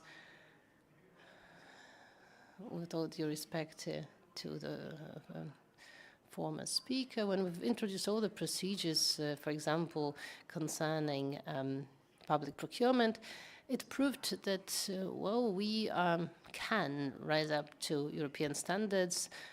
Also, exporting options opened up, and the dynamic of export is preserved until now because people know that what we produce has been produced in the European Union, so they know what to expect. A small or medium-sized states need to fight for its image and go through all the procedures, then obviously there are numerous obstacles to surmount. And I think that this preparation time is a very important time, and the same goes for Ukraine. Now, in terms of the contentious matters, I will not subscribe to what we've heard already, but maybe propose some other arguments. I think that in our discussion about the economy, we hear that the participation of Ukraine in the European Union will actually transform the European Union. I think that this is not something we hear about enough. Well, there were those that said that Polish agriculture would collapse after our accession, but actually this is not what happened. Ukraine is going to bring in new industries within which it's going to be pretty competitive. Agriculture is just one of the industries, but there are going to be many more. It will have its comparative advantages and competitive advantages. Our companies will have to adjust, but not only ours, also German, French ones, and others. And this is something we need to be aware of. The more so that, as regards contentious issues, there are two areas we should think about. On the one hand side, we've got the factual differences of interests or functioning conditions, and on the other hand side, we've got numerous provocations. These are some hot potatoes that are thrown here as part of the propaganda war, and we are expected to have more of it. So we should need to be able to discern the provocation from the differences of our interests and learn how to discuss about the future of the economy of Poland when the Ukraine and other states later on will access the European Union. We've heard about the example from Germany, but when you look at the map of the European Union, who made the most of Poland's accession to the EU? Germany and the Netherlands, because they have changed their paradigm of the operation of their companies. They expanded their logistic chains, shifted certain activities to Poland. They did not introduce tolls, new taxes, and so on. Okay, you did have Polish. You got Poles who took up jobs in different countries. You had Polish hydraulic, the proverbial Polish hydraulic messing around in France and so on. But this is only natural. It is not Ukraine that is going to make trouble. It is the world that is going to undergo different changes and processes, and well, we will have to catch up with these changes. And then the last issue was the one about the nature of the relationship between Poland and Ukraine. Of course, emotional issues are of utmost importance. They're really vivid and important also in terms of our relationships. But what matters in economy is good products, good relationships between humans and the capital. What can we as Poland offer to Ukraine? I guess we cannot offer the capital. So rather than that, we should strive to build relationships. I wouldn't like to talk on behalf of Credo Bank, but we have moguls like international financial institutions, or the US, maybe even some European states. Not only don't we have such capital, but we do not have the well-proven procedures of operating in foreign markets. I wouldn't like to get into details here, but I think that certainly building good relations with our neighbors is something what has been going on already, and not only by means of us supporting Ukrainians, but also by means of having many Ukrainians working here. They will return to the country. You will be able to set up your businesses with them. Logistics also, because we are close geographically, but also we need to be able to form alliances and think about future consortia with those that do have the capital. Thank you. Thank you very much, and I would like to give the floor to Mr. Marcin Malski. Good afternoon. My name is Marcin Malski. I will say something about myself first. I'm a partner at the KWAŚNIEWSKI & Partners law firm in Warsaw, and an honorary consul in Lviv to Austria. I was a voivodeship of the Lviv province appointed by President Zelensky. It is a pleasure to be here with you today. And I would like to answer the first question. First, let's start from NATO. Why NATO? Well, because there's no growth without security. Capital is a coward. Whenever capital feels unsafe in Ukraine, there will be no investment projects and there will be no growth, no development. First, I must say that NATO is a huge priority for Ukraine. It's a bit provocative. Do you know which country in Europe has the biggest army? The Ukraine. Do you know which country in Europe has an army with the best military experience, the Ukraine. What European country has most weapons? And which country is it? Ukraine again. And Ukraine is not a member of NATO. Strange, it seems. As a lawyer, I would like to remind you that according to the international law, before the war, Ukraine had the biggest army in Europe. 550,000 troops is the army that Ukraine could have in the times of peace. The second thing is that maybe we're not member of NATO yet, but there's a joke and the meme on the internet that the best salesman of the year goes to Vladimir Putin. He sold NATO to the world. Of course, this joke seems tragic, but it's true. If you look at Sweden and Finland and you think about their neutral status, it's no longer the case. The world has changed and their status has changed. Again, as a lawyer, I can say that if someone asked me 15 months ago if there was an opportunity to arrest the assets of National Bank, I would answer, no chance. It cannot be done. But the world has changed. Everything has changed. Things that seemed impossible. We talked about the fact that joining NATO and EU would take a long time. It's no longer the case. When talking about EU accession, we know that the steps have been defined. There will be an oral presentation by the Ukrainian government about the steps that have already been taken. In October, a written report will be produced, and in this report, Ursula von der Leyen will read about the progress Ukraine has made. And according to this report, there can be a vote on Ukraine's accession to the EU. So the action plan is already on the table, and I believe that it will not take a long time, because if Ukraine is not a member of the EU and NATO, why did we fight in this war in the first place? Why thousands of people died in total, let's say, and are still dying every day?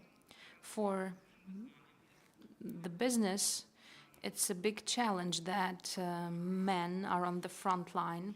Ukraine must win, and Ukraine must win fast in this war, because you cannot fight for a long time. And we need to keep it in mind, and we need to talk about it. When we are talking about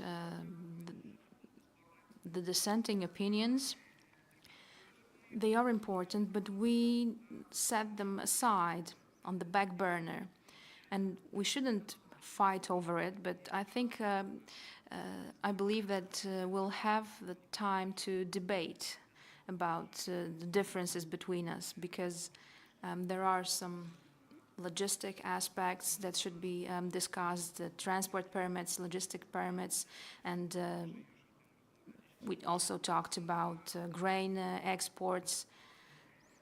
Sometimes there are VAT refunds issues. I'm head of the IT team in the Polish-Ukrainian Chamber of Commerce, and it's a co-organizer today. Well, things happen. Last year there were problems with VAT refunds, but there was a war going on. So this wasn't something high on the agenda. But in a nutshell, what I want to say is that on one hand, if Poland failed to offer such tremendous support to the Ukraine that we've seen over the past 15 months, Ukraine would be gone, I believe. I think that still there's a lot of work to be done, and I'm very I'm hoping that Poland will keep supporting Ukraine. If it does, Poland will become the chief advocate of Ukraine, because only Poland understands what this war is all about. Sometimes it seems to me that other countries are far away, thinking, okay, we can send them some money, we can send them some weapons, and some good things will happen. But I believe that only Poland is fully aware of what this war is all about. Thank you very much. Now I would like to give the floor to Ambassador Jan Piekło. Thank you very much. I would like to thank you most cordially for the invitation to the Baltic Business Forum. I'm attached to this institution, so to speak. I value this forum very highly. I value Mr. Jacek Piechota very much for his efforts in different times. And the first question, NATO. First mistake, Bucharest 2008, NATO summit. Ukraine and Georgia were asking for a membership action plan back then. And President Kaczynski supported this request, the US supported this request. However, Paris and Berlin refused their support. What happened later on in 2008? Putin invaded Georgia. What happened later on? 2014, next steps, annexion of the Crimea Peninsula, annexion of Donbass. Europe refused to respond, NATO refused to respond.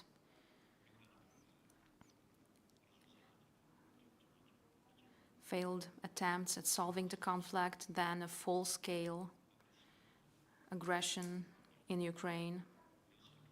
The conclusion that can be drawn: we failed.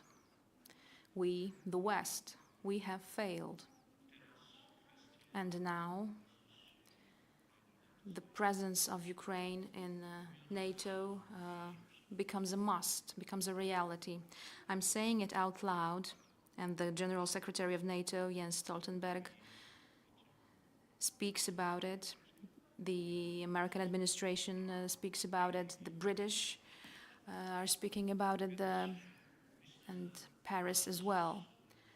I believe that this is something that will be decided upon at the Vilnius summit, but the fundamental question is, when is this going to take place? Any attempt of building some temporary solution means that the history will repeat itself. We need a clear-cut decision in this respect, knowing that there's a battle going on. I'm thinking here about the presidential elections in Turkey, and Turkey is a very important country both for NATO and the entire region of the Black Sea. That's all about NATO. I believe that Ukraine will first join NATO, just like Poland did, and then it will enter the European Union. The European Union is not the same as the European Union Poland acceded to. The European Union Ukraine will enter is also going to be a different European Union, because the European Union is changing. It's undergoing all kinds of transformations, and we can see that the center of gravity when it comes to decision-making and assistance to Ukraine shifted from Berlin and France towards Central and Eastern European countries. And we have the new Scandinavian part, Sweden and Finland, soon members of NATO. If we're thinking about joining the European Union, this path doesn't have to be a hard one, because it is in the interest of the European Union to have Ukraine on board, to make Ukraine a member of the European Union, but Ukraine must solve a couple of problems, dilemmas that emerge along the way. Western Balkans that have for a long time, I'm thinking about certain countries, not all of them, some of them are candidate countries, and whenever the EU is trying to find a pretext, they say that they have been waiting a long time and Ukraine can wait a while as well. And Turkey. Turkey is also a candidate for an EU member state. They no longer negotiate their EU membership. Now Erdogan may be elected Turkish president again, and then a new challenge will be faced by the European Union, will be a tremendous change, because the European Union used to reject, France and Germany in particular, reject any idea of Turkey becoming a member of the European Union. And it was the same story with Ukraine. Ukraine was not envisaged a member of the EU because the Eastern Partnership was designed in order to keep Ukraine outside the European Union.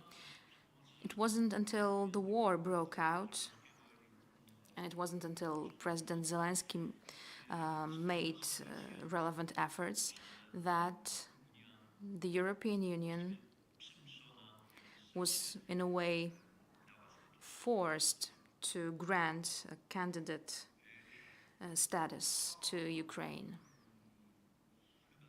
I believe that's all I wanted to say about the Ukraine, NATO, and the European Union. Now, when it comes to problems, clearly there are very many problems, but the problems are there to be solved. I think that what's happening now, not only in Europe, but all over the world, I'm thinking here about China, for example. Well, now is the time to solve problems. I believe we're fighting around the clock, and we need to think about who's going to win. And apparently the West will be the first to solve those problems, and not China. Now, when it comes to the last question about Poland and Ukraine, together we have come up with a great potential for the future. And if we fail, the next generations of Poles and Ukrainians will be angry with those who are in power now. I believe that on this potential you can build something wonderful and fantastic. There were different ideas for federations, alliances. There were some concepts about the role and the future of Moldova as well, because according to some, including to Romanian MPs, Moldova should be a part of Romania, and this is how it could become a member of the European Union. I know that in the context of Poland and Ukraine, such ideas were put forward, but I don't think they are real, and I don't think they are any safe. One of the gentlemen here said that we need to look for capital. We need to look for capital in order to invest in Ukraine, because we don't have the capital. We have the political capital. But still, I think that the capital is there. It's in the US, it's in Western Europe, and it's in the United Kingdom. There was an initiative, and it's being finalized, actually, and this is the triangle: London, Warsaw, Kiev. That's where the capital is. That's where you can find entrepreneurs interested in financing Polish-Ukrainian projects in Ukraine. And we should think along these lines. I know that We didn't think about our interests for a long time, and it proved painful and tangible. Now we need to address those joint interests of Poland and Ukraine. We are members, we are neighbors, and reconstruction of Ukraine is something that will be happening across the border with Poland, through which military and humanitarian assistance is now moving through. And we need to prepare well for this task, and we should do it hand in hand with Ukraine. Thank you very much. At the end of round one, I would like to give the floor to Mr. Shugayev.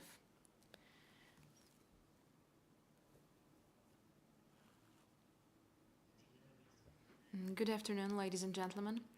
It's a difficult task to be the last speaker in the first round and try to add something new and interesting to this topic.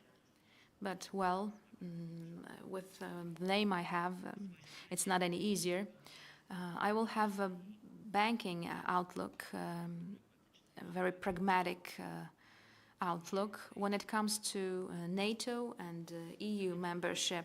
Is it going to be 2030 or 2033 or 2034? I guess nobody knows that. This is not going to be a short process, because the examples of other countries prove that it will be long, and I believe that there's a will to treat the entry of the Ukraine to NATO and the EU in a unique way. But I agree with what Prime Minister and Professor Marek Belka said. This is not a time wasted. This is a time when Ukraine should do a lot to prepare itself for its accession to the EU. We know that in January a memorandum was signed, and the EU assigned some budget to Ukraine 3 times higher than the year before, and this is something to be remembered, because it's no longer 6 but 18 billion now. And there are 20 points on the agenda in 4 fields. If Ukraine meets the targets, they will be closer to their membership in the EU, and it will be easier for them to negotiate later on. This work is being done, and this work, this effort will transform Ukraine. This is how people perceive it, this is how I feel it. And it all started from the symbolic moment when Ukraine became a candidate country. When it comes to NATO, well, unfortunately I will not be original here. The sooner the better. That's all I can say. The sooner, meaning that probably once the war ends, military operations end, we know that all countries must agree to Ukraine membership in NATO, and it's hard to get such a consent when the war continues, because we have Article 5 here. We cannot let a country that's in a state of war to enter NATO, because it may bring the war to all NATO members, in fact. As regards the differences, I would say that these are the hard topics, because Ukraine wants to join the European Union. Ukraine is doing all it can. But still some items are on the agenda to negotiate. It will be no different from what Poland did in the field of rule of law or agriculture. Yet Ukraine, I think, has a lot of work to do here. It's the demons of Ukraine that may stand in the way. The demons about the rule of law, corruption, changes in the system, in the system of governance. And this is an internal problem of Ukraine.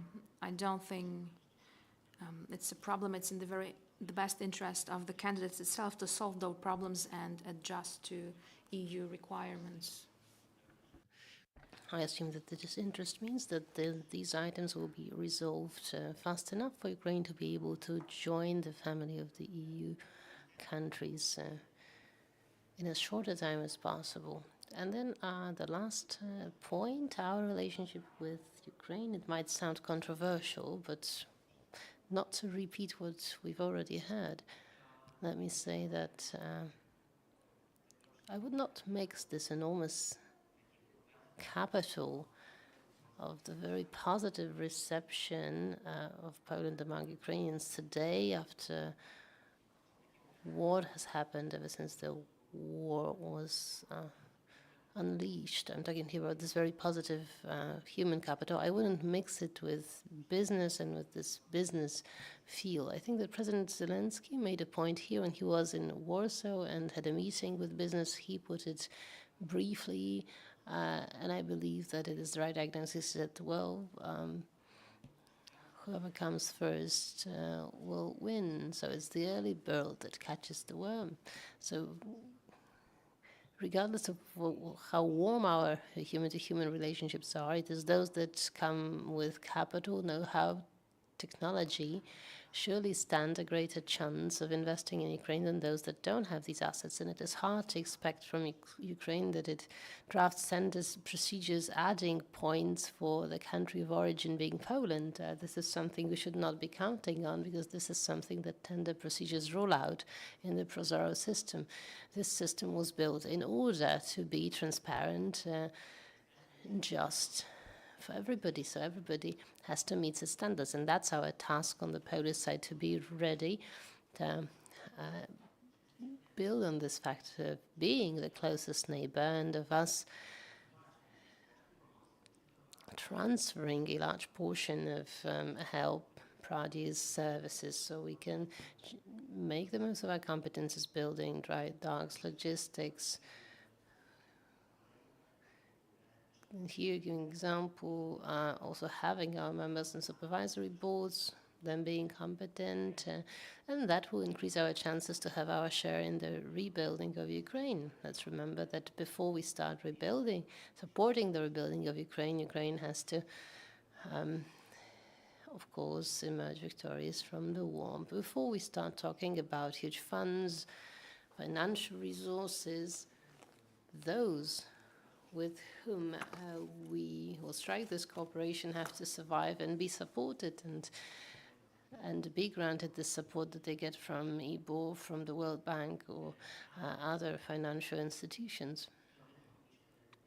It is us who should try to persuade our partners from the other side and prepare ourselves to be involved as an important part of the reconstruction process. That's also a task for our diplomacy. We can see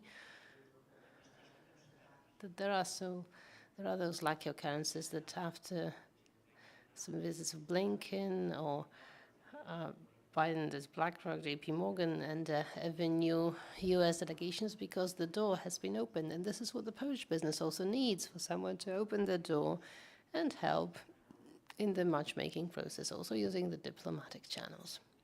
That's just the pragmatic outlook upon the situation from the point of view of building bridges when rebuilding Ukraine. Thank you very much.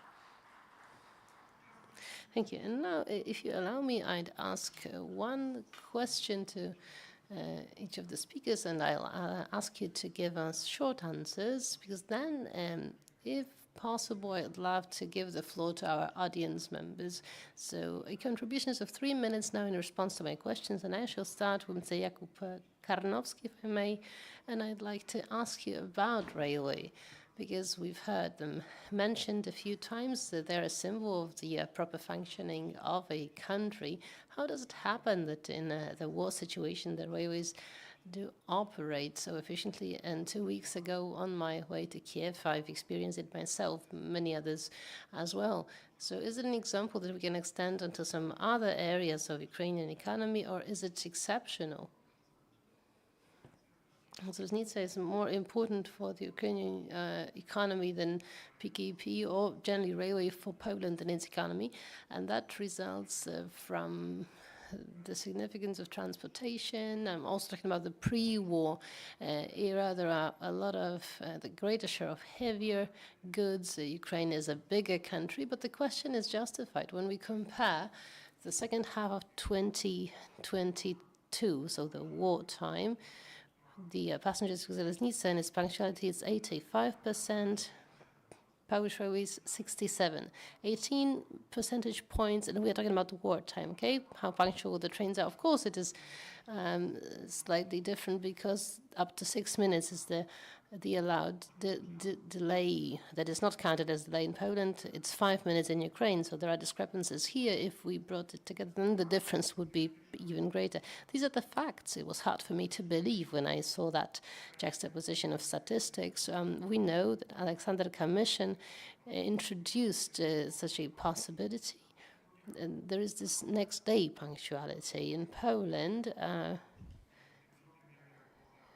In February, we know what the stats were for the last quarter of the previous year. Why is that happening?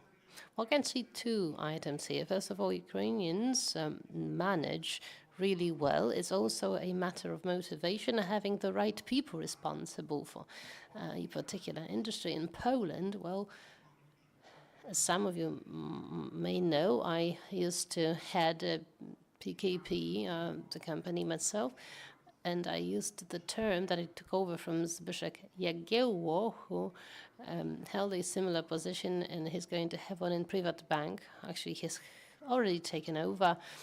So he talked about the change, the necessary change in the DNA. After the first decade of Poland's presence in the European Union, we started changing the PKP DNA. Now there is a shift. It appears that we've made a U-turn. It is politicians and trade unionists that do that. Whilst in Ukrainian, you've got experts there. I'm certainly not objective here, but once again, it is not just in the case of Zlotnica, but also supervisory boards are put together by an independent committee.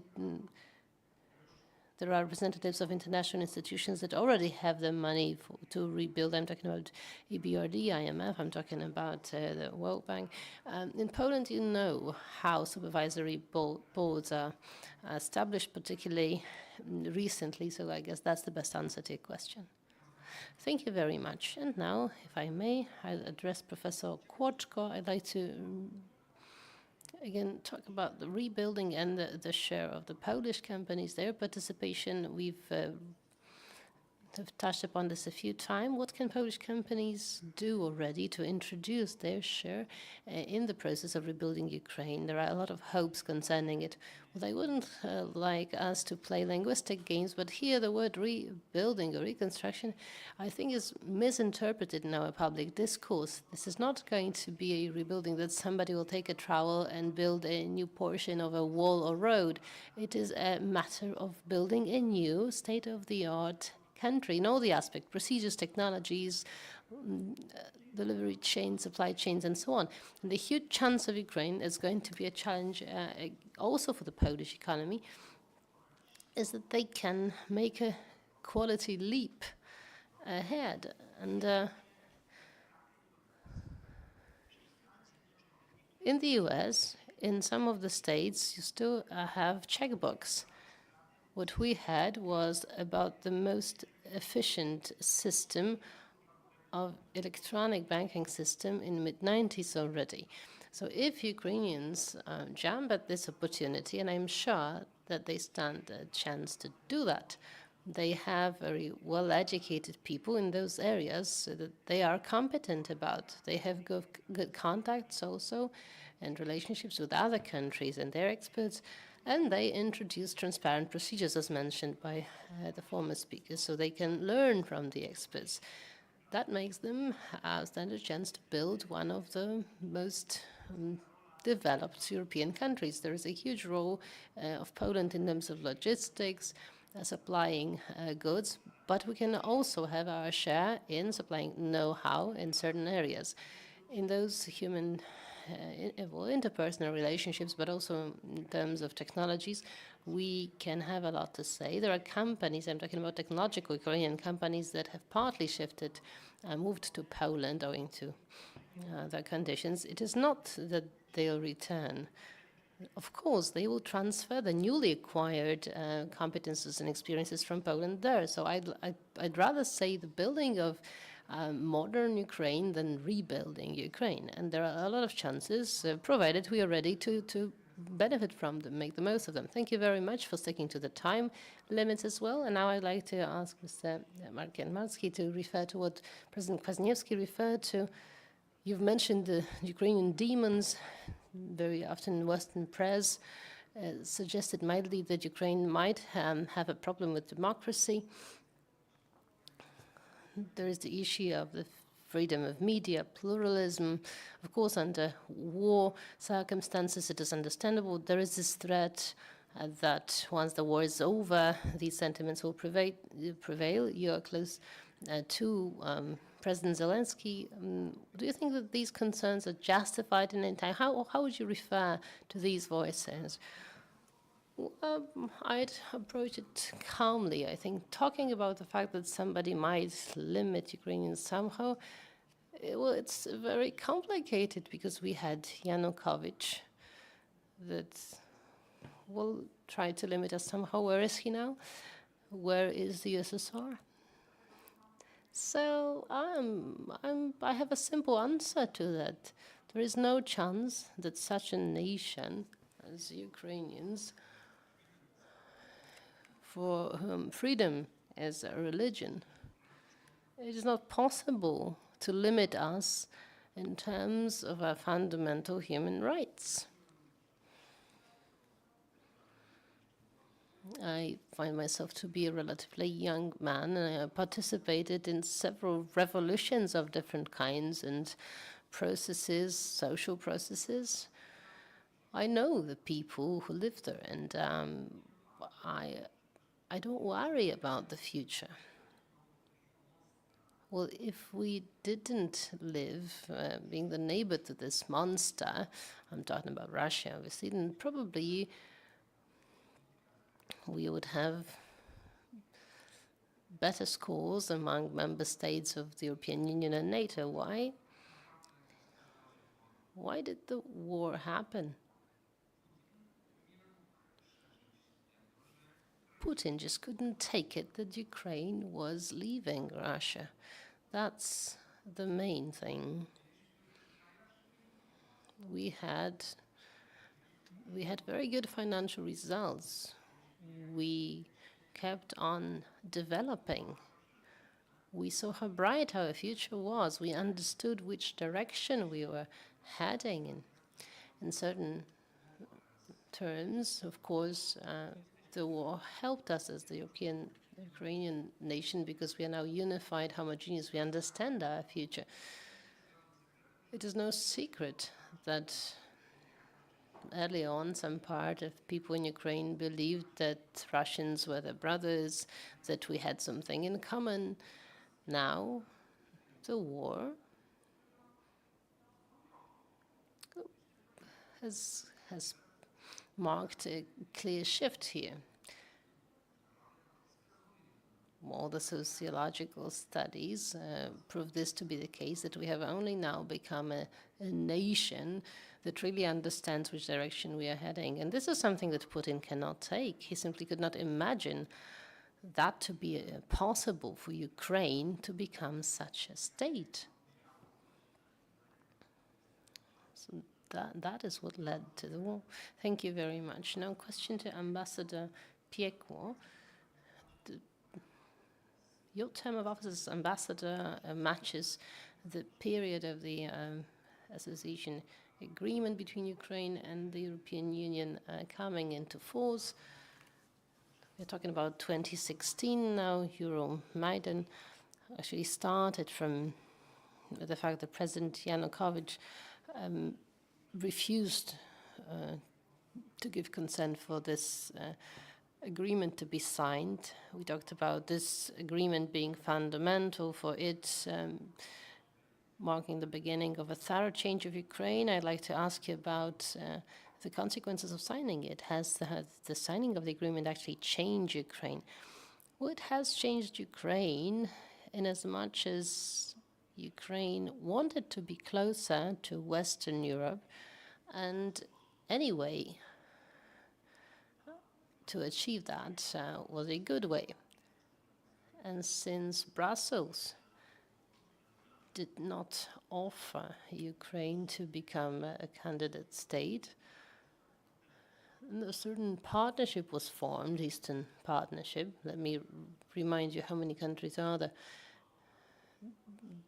A number of countries were given this offer: Belarus, Ukraine, Moldova, Georgia, Armenia, and Azerbaijan. Not everybody jumped at this opportunity, but it has to be said that Ukraine really made the most of it. And it also benefited from it in a different way. I was an ambassador back in Kiev, and I remember the day when the visas were lifted for those who had biometric passports. And together with Ivanka Klimpus-Tsatsil, Madam Prime Minister, we stood there in Kiev at the railway station, waving goodbye to a train full of young people who went to Przemyśl. And the young people were really enthusiastic. It was a fantastic event. And then the entire mechanism started working full-fledged, and young people started going not only to Poland but to Europe and started studying there and getting to know it. That was the stimulus, this kind of motivating factor that made them want to be ever more European. And some of them actually refused to speak Russian, even though they knew this language. They wanted to speak Ukrainian because they believed that that was the direction that Ukraine should be heading into. So the Eastern Partnership and the Association Agreement, that of course is a certain substitute of membership, they actually played the important role because now Ukraine is getting what it hoped for, of course, at an enormous cost. Maybe it could have been done earlier on in a different way, but, well, Brussels proved not to have enough of a visionary imagination. I'm not sure whether this is a sufficient answer to your question. Yes, absolutely. Thank you very much. Now a question to Mr. Shugayev. You've mentioned this in some interviews before, the challenge about how the state operates during wartime. Many people are aware of the fact that this war will continue for some time. What are the prospects here? We know that the European Union and the US support Ukraine in its daily operations. What are the biggest challenges there? It must be difficult for the economy to work in a state that's covered by war. How can Ukraine cope with that? How is it coping? Well, it is difficult to operate in a state of war. I hope it will all end soon as possible, because it's about the resources, the resilience, it's about keeping the state efficient. So the shorter the war, the better.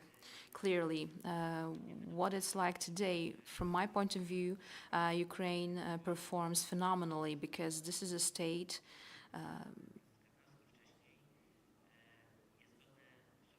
at war, and we must admire what's going on there, because after the shock of the first couple of days, not only the financial system, and I'm talking about the financial system because this is something I'm more involved in, well, the financial system persevered, and all the other systems did the same. The banks operated on the second and third day of war.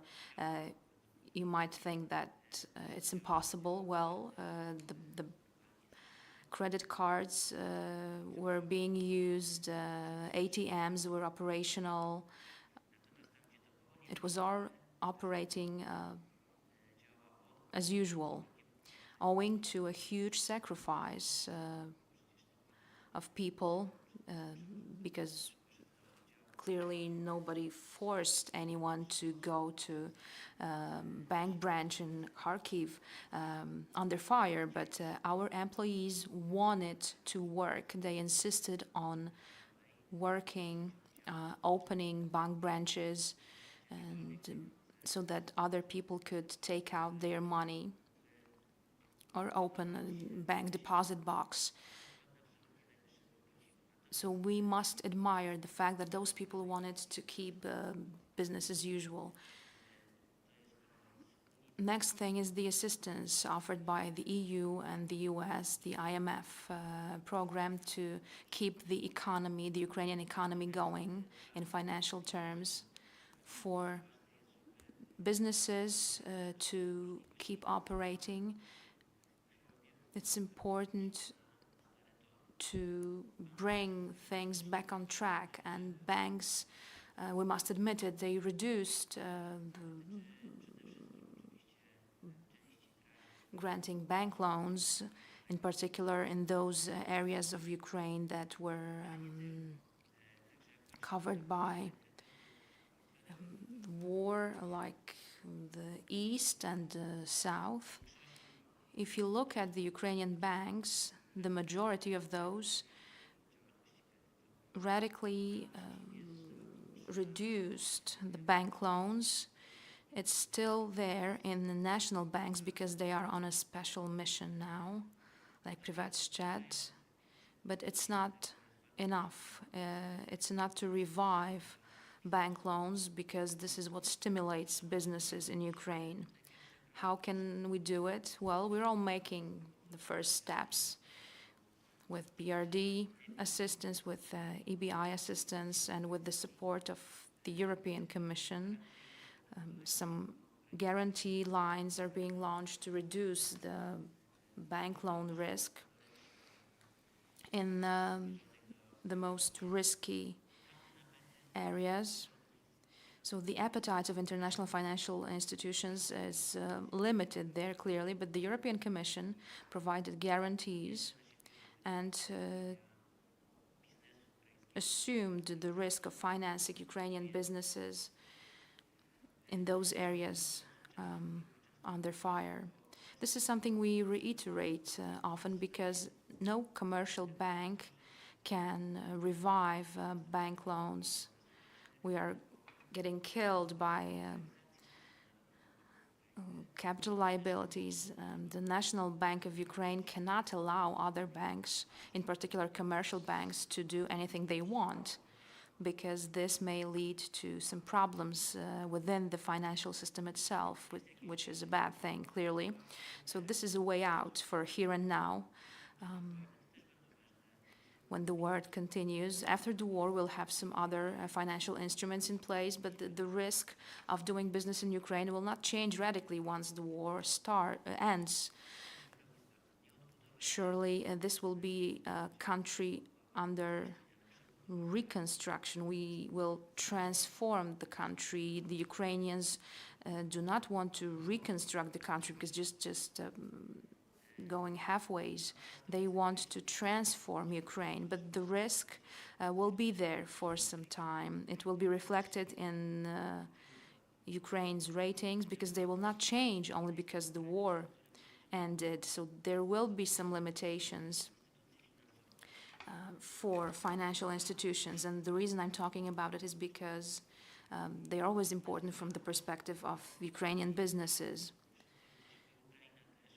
We and Ukraine are victims of international standards. We all work within the framework of the same accounting standards and audit standards. We need to play by the rules. And without such financial instruments, we cannot do business and we cannot provide financing for businesses.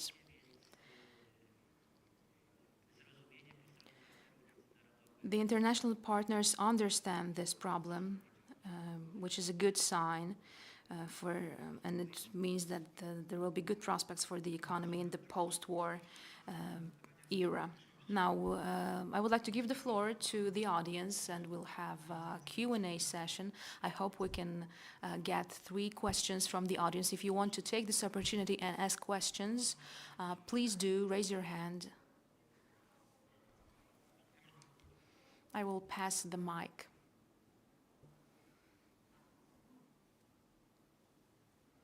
Please present yourself.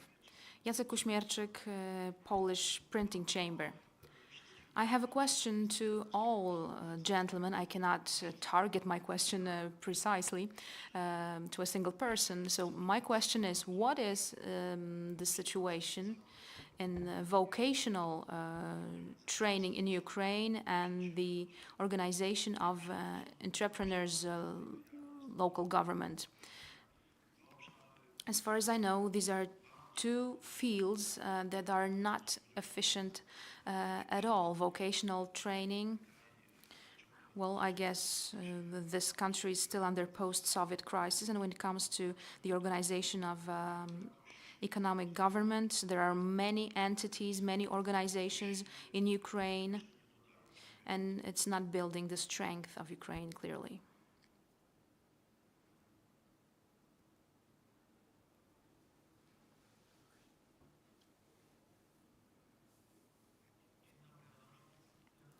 Adam Świrski, Kredobank. I have a question to Mr. Malski, if I may. This is something that's been troubling me for a while, a legal aspect, namely, are there any preparations underway to take over the Russian assets and selling it? Because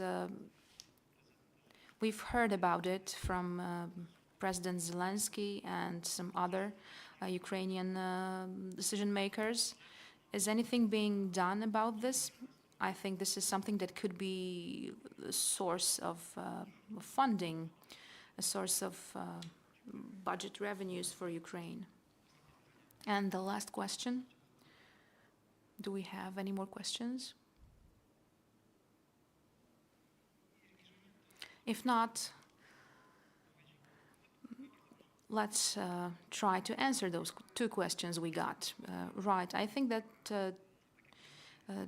the questions are close to my heart. I'll start from vocational training and business organizations and business aspects. When it comes to vocational training, I believe we have pretty well organized procedures, but it depends which sector you're talking about. If you think of IT, we have one of the best engineers in the world. It's great. There are no reasons to complain. When it comes to simple professions, if I may put it this way, we don't have strong, small schools. That's why for 15 years I've been involved in international business representation in Ukraine, and I've seen it all. Unfortunately, it was always the case that the investor had to spend from 3 to 6 months if they wanted to have the staff to be properly trained. When it comes to business associations, I think that it all works well there. We have Polish-Ukrainian Chamber of Commerce, we have European Business Association, we have American Chamber of Commerce, and many other business associations in Ukraine. And this is the way businesses voice their opinions and defend their interests. So these associations are pretty well organized. They have thousands of members, and it's actually owing to those associations that we have a strong legal lobbying when it comes to legislation, and we talk a lot that the Ukrainian legislation is not up to standards. It's not true. I think it's actually of the highest standards. We just, what we don't like is the approach to legislation. For a long time, I was thinking about what's wrong with the Ukrainian legislation. And when I entered the Temple Church in the UK, there was a sign. The Temple Church is the mother of common law. When I thought about it, the church is the mother of common law. In Ukraine, nobody thinks like this. There's a church and there's the law, two separate things, but maybe it's not the way it should be. Maybe when religious principles create the law, the culture of law is such that we don't read words in legislative acts, but we need to understand what are the principal values of our lives, and will help us understand what the law is all about. Maybe that's the reason why the legislation and the law is not the way it should be in Ukraine. The law will never be perfect, by the way. And some legal standards were created in the Roman times, as you will remember, and not much has changed since then. When it comes to damages from the Russian Federation, as I have mentioned before, if you asked me 15 months ago if you can arrest the assets of the National Bank of Russia or seize the assets of Russian oligarchs, the money they made, not during the war in Ukraine. Well, these are not legal terms. And if you think about the individual responsibility and not collective responsibility, well, you know that it's no longer the case. The world has changed. The attitudes have changed, and we can see that the damages will be defined and paid. Every state is afraid that once you give away the assets and the money of Russian oligarchs to Ukraine, next day you'll face some accusations from Russia in this respect. And these assets of Russia must be protected in all states, and there's a chance that if they go to court, they win.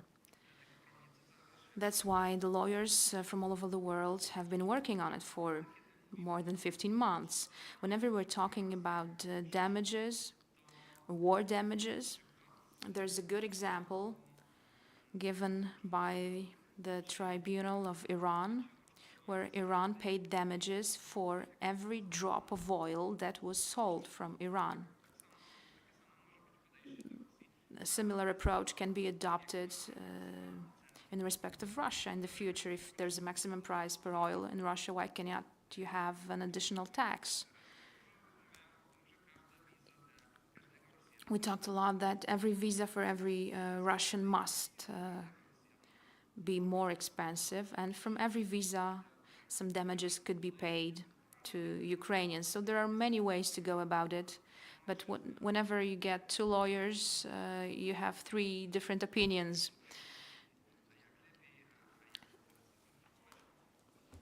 People are wondering how to do it, how to solve it, how to implement it, but there are ways out. And in general, here I would like to ask an open question. What's the priority for damages being paid from the assets of Russian oligarchs?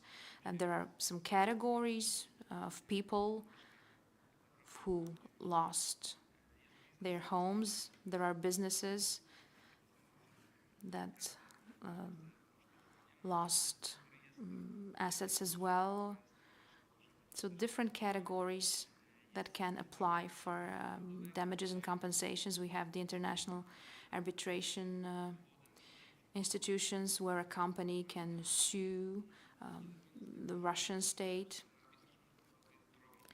But it's expensive. The international arbitration is very expensive. The costs are between $3 to $5 million. Not every company can afford it, but we want it to be cheaper, clearly, because it's all about the same thing. You provide facts, you provide the company name, and you get the same result. So there are many aspects to it. You can also theoretically take a case to court against the Russian Federation. You can win the case. And last week I followed the procedure. And you will read about this in press very soon. Thank you very much. We're running out of time, clearly, but if you want to take the floor and offer some concluding remarks, please do. Right, just briefly, referring to question 1, it seems that there's IT and the rest of the world, namely very advanced digitization, impressive one.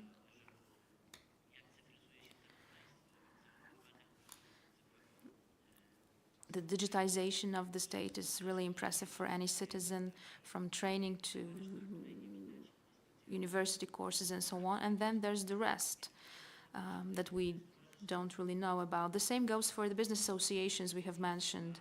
There's EBA, American Chamber of Commerce, okay, we know. But still, the Western companies are playing a role there. They are the engine, they come up with initiatives, they're trying to lobby in the legislative process. But when it comes to legislation, I don't think it's rosy. Look at the labor law. In Ukraine, we have the labor code from 1950s. And you cannot handle it in the regular business conditions. You need all kinds of permits that are not there in the labor codes of other European countries. And I believe it's a good thing that the European Union, as Mr. Belka mentioned, has some red tape and bureaucratic procedures, because the European Union will enforce certain changes in the Ukrainian labor law. The discussion on the Ukrainian labor law started 2 years before the war. From the perspective of businesses, amending this labor law is crucial. Any more comments? Well, I would like to address the question of the self-government. Well, the model is similar to the Polish one, because in Ukraine, chambers of commerce have some territorial structures. In Poland, there can be more within the same territory. What matters is the business culture and business habits.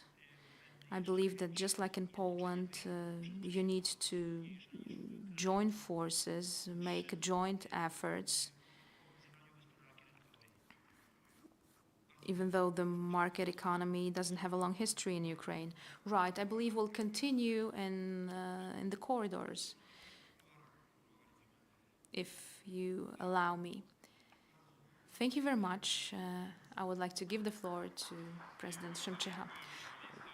I would like to thank the panelists and you, Michał, for being a great moderator. At 8 p.m., we'll have a modest gala to celebrate the 30th anniversary of the Polish-Ukrainian Chamber of Commerce. And those of you who haven't collected the invitations yet, but completed all the formalities, please contact the reception desk because we are going to check if you have an invitation upon entering the gala. So please have the invitation with you, and please join us now. We'll have a chance to continue our discussions in the corridors. Thank you very much.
W trosce o zieloną przyszłość każdy ma swoją rolę do odegrania, również Orlen. Dlatego inwestujemy w czystą i tanią energię. Wraz z rządem wykorzystamy technologię małych reaktorów modułowych, bezpiecznych i zasilających całe aglomeracje.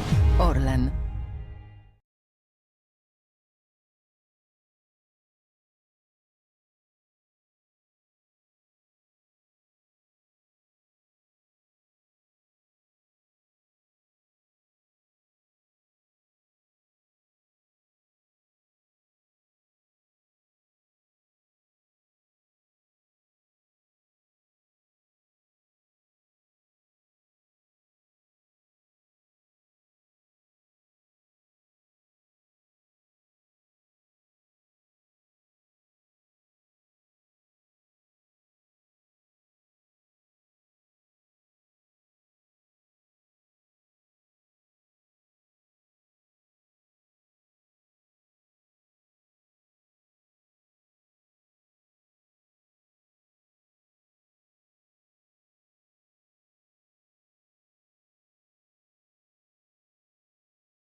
W trosce o zieloną przyszłość każdy ma swoją rolę do odegrania, również Orlen. Dlatego inwestujemy w czystą i tanią energię. Wraz z rządem wykorzystamy technologię małych reaktorów modułowych, bezpiecznych i zasilających całe aglomeracje. Orlen.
W trosce o zieloną przyszłość każdy ma swoją rolę do odegrania, również Orlen. Dlatego inwestujemy w czystą i tanią energię. Wraz z rządem wykorzystamy technologię małych reaktorów modułowych, bezpiecznych i zasilających całe aglomeracje.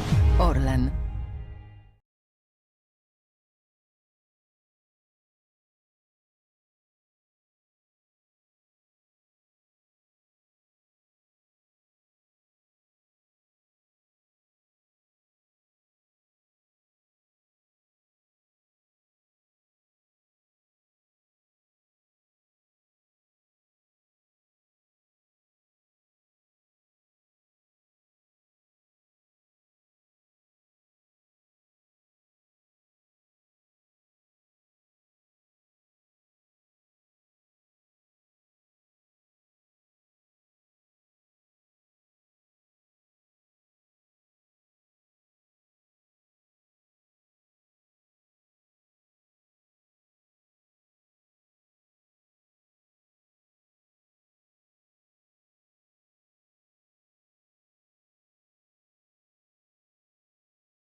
W trosce o zieloną przyszłość każdy ma swoją rolę do odegrania, również Orlen. Dlatego inwestujemy w czystą i tanią energię. Wraz z rządem wykorzystamy technologię małych reaktorów modułowych, bezpiecznych i zasilających całe aglomeracje.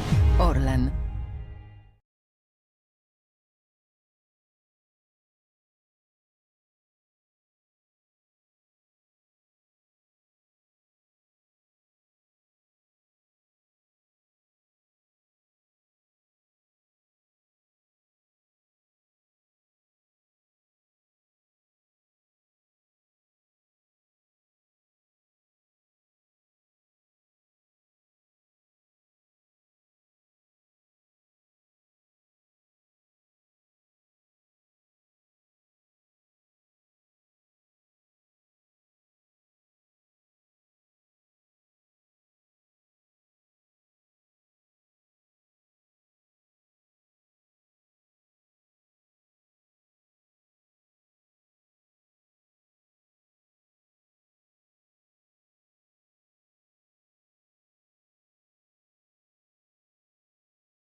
W trosce o zieloną przyszłość każdy ma swoją rolę do odegrania, również Orlen. Dlatego inwestujemy w czystą i tanią energię. Wraz z rządem wykorzystamy technologię małych reaktorów modułowych, bezpiecznych i zasilających całe aglomeracje. Orlen.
trosce o zieloną przyszłość każdy ma swoją rolę do odegrania, również Orlen. Dlatego inwestujemy w czystą i tanią energię. Wraz z rządem wykorzystamy technologię małych reaktorów modułowych, bezpiecznych i zasilających całe aglomeracje. Orlen.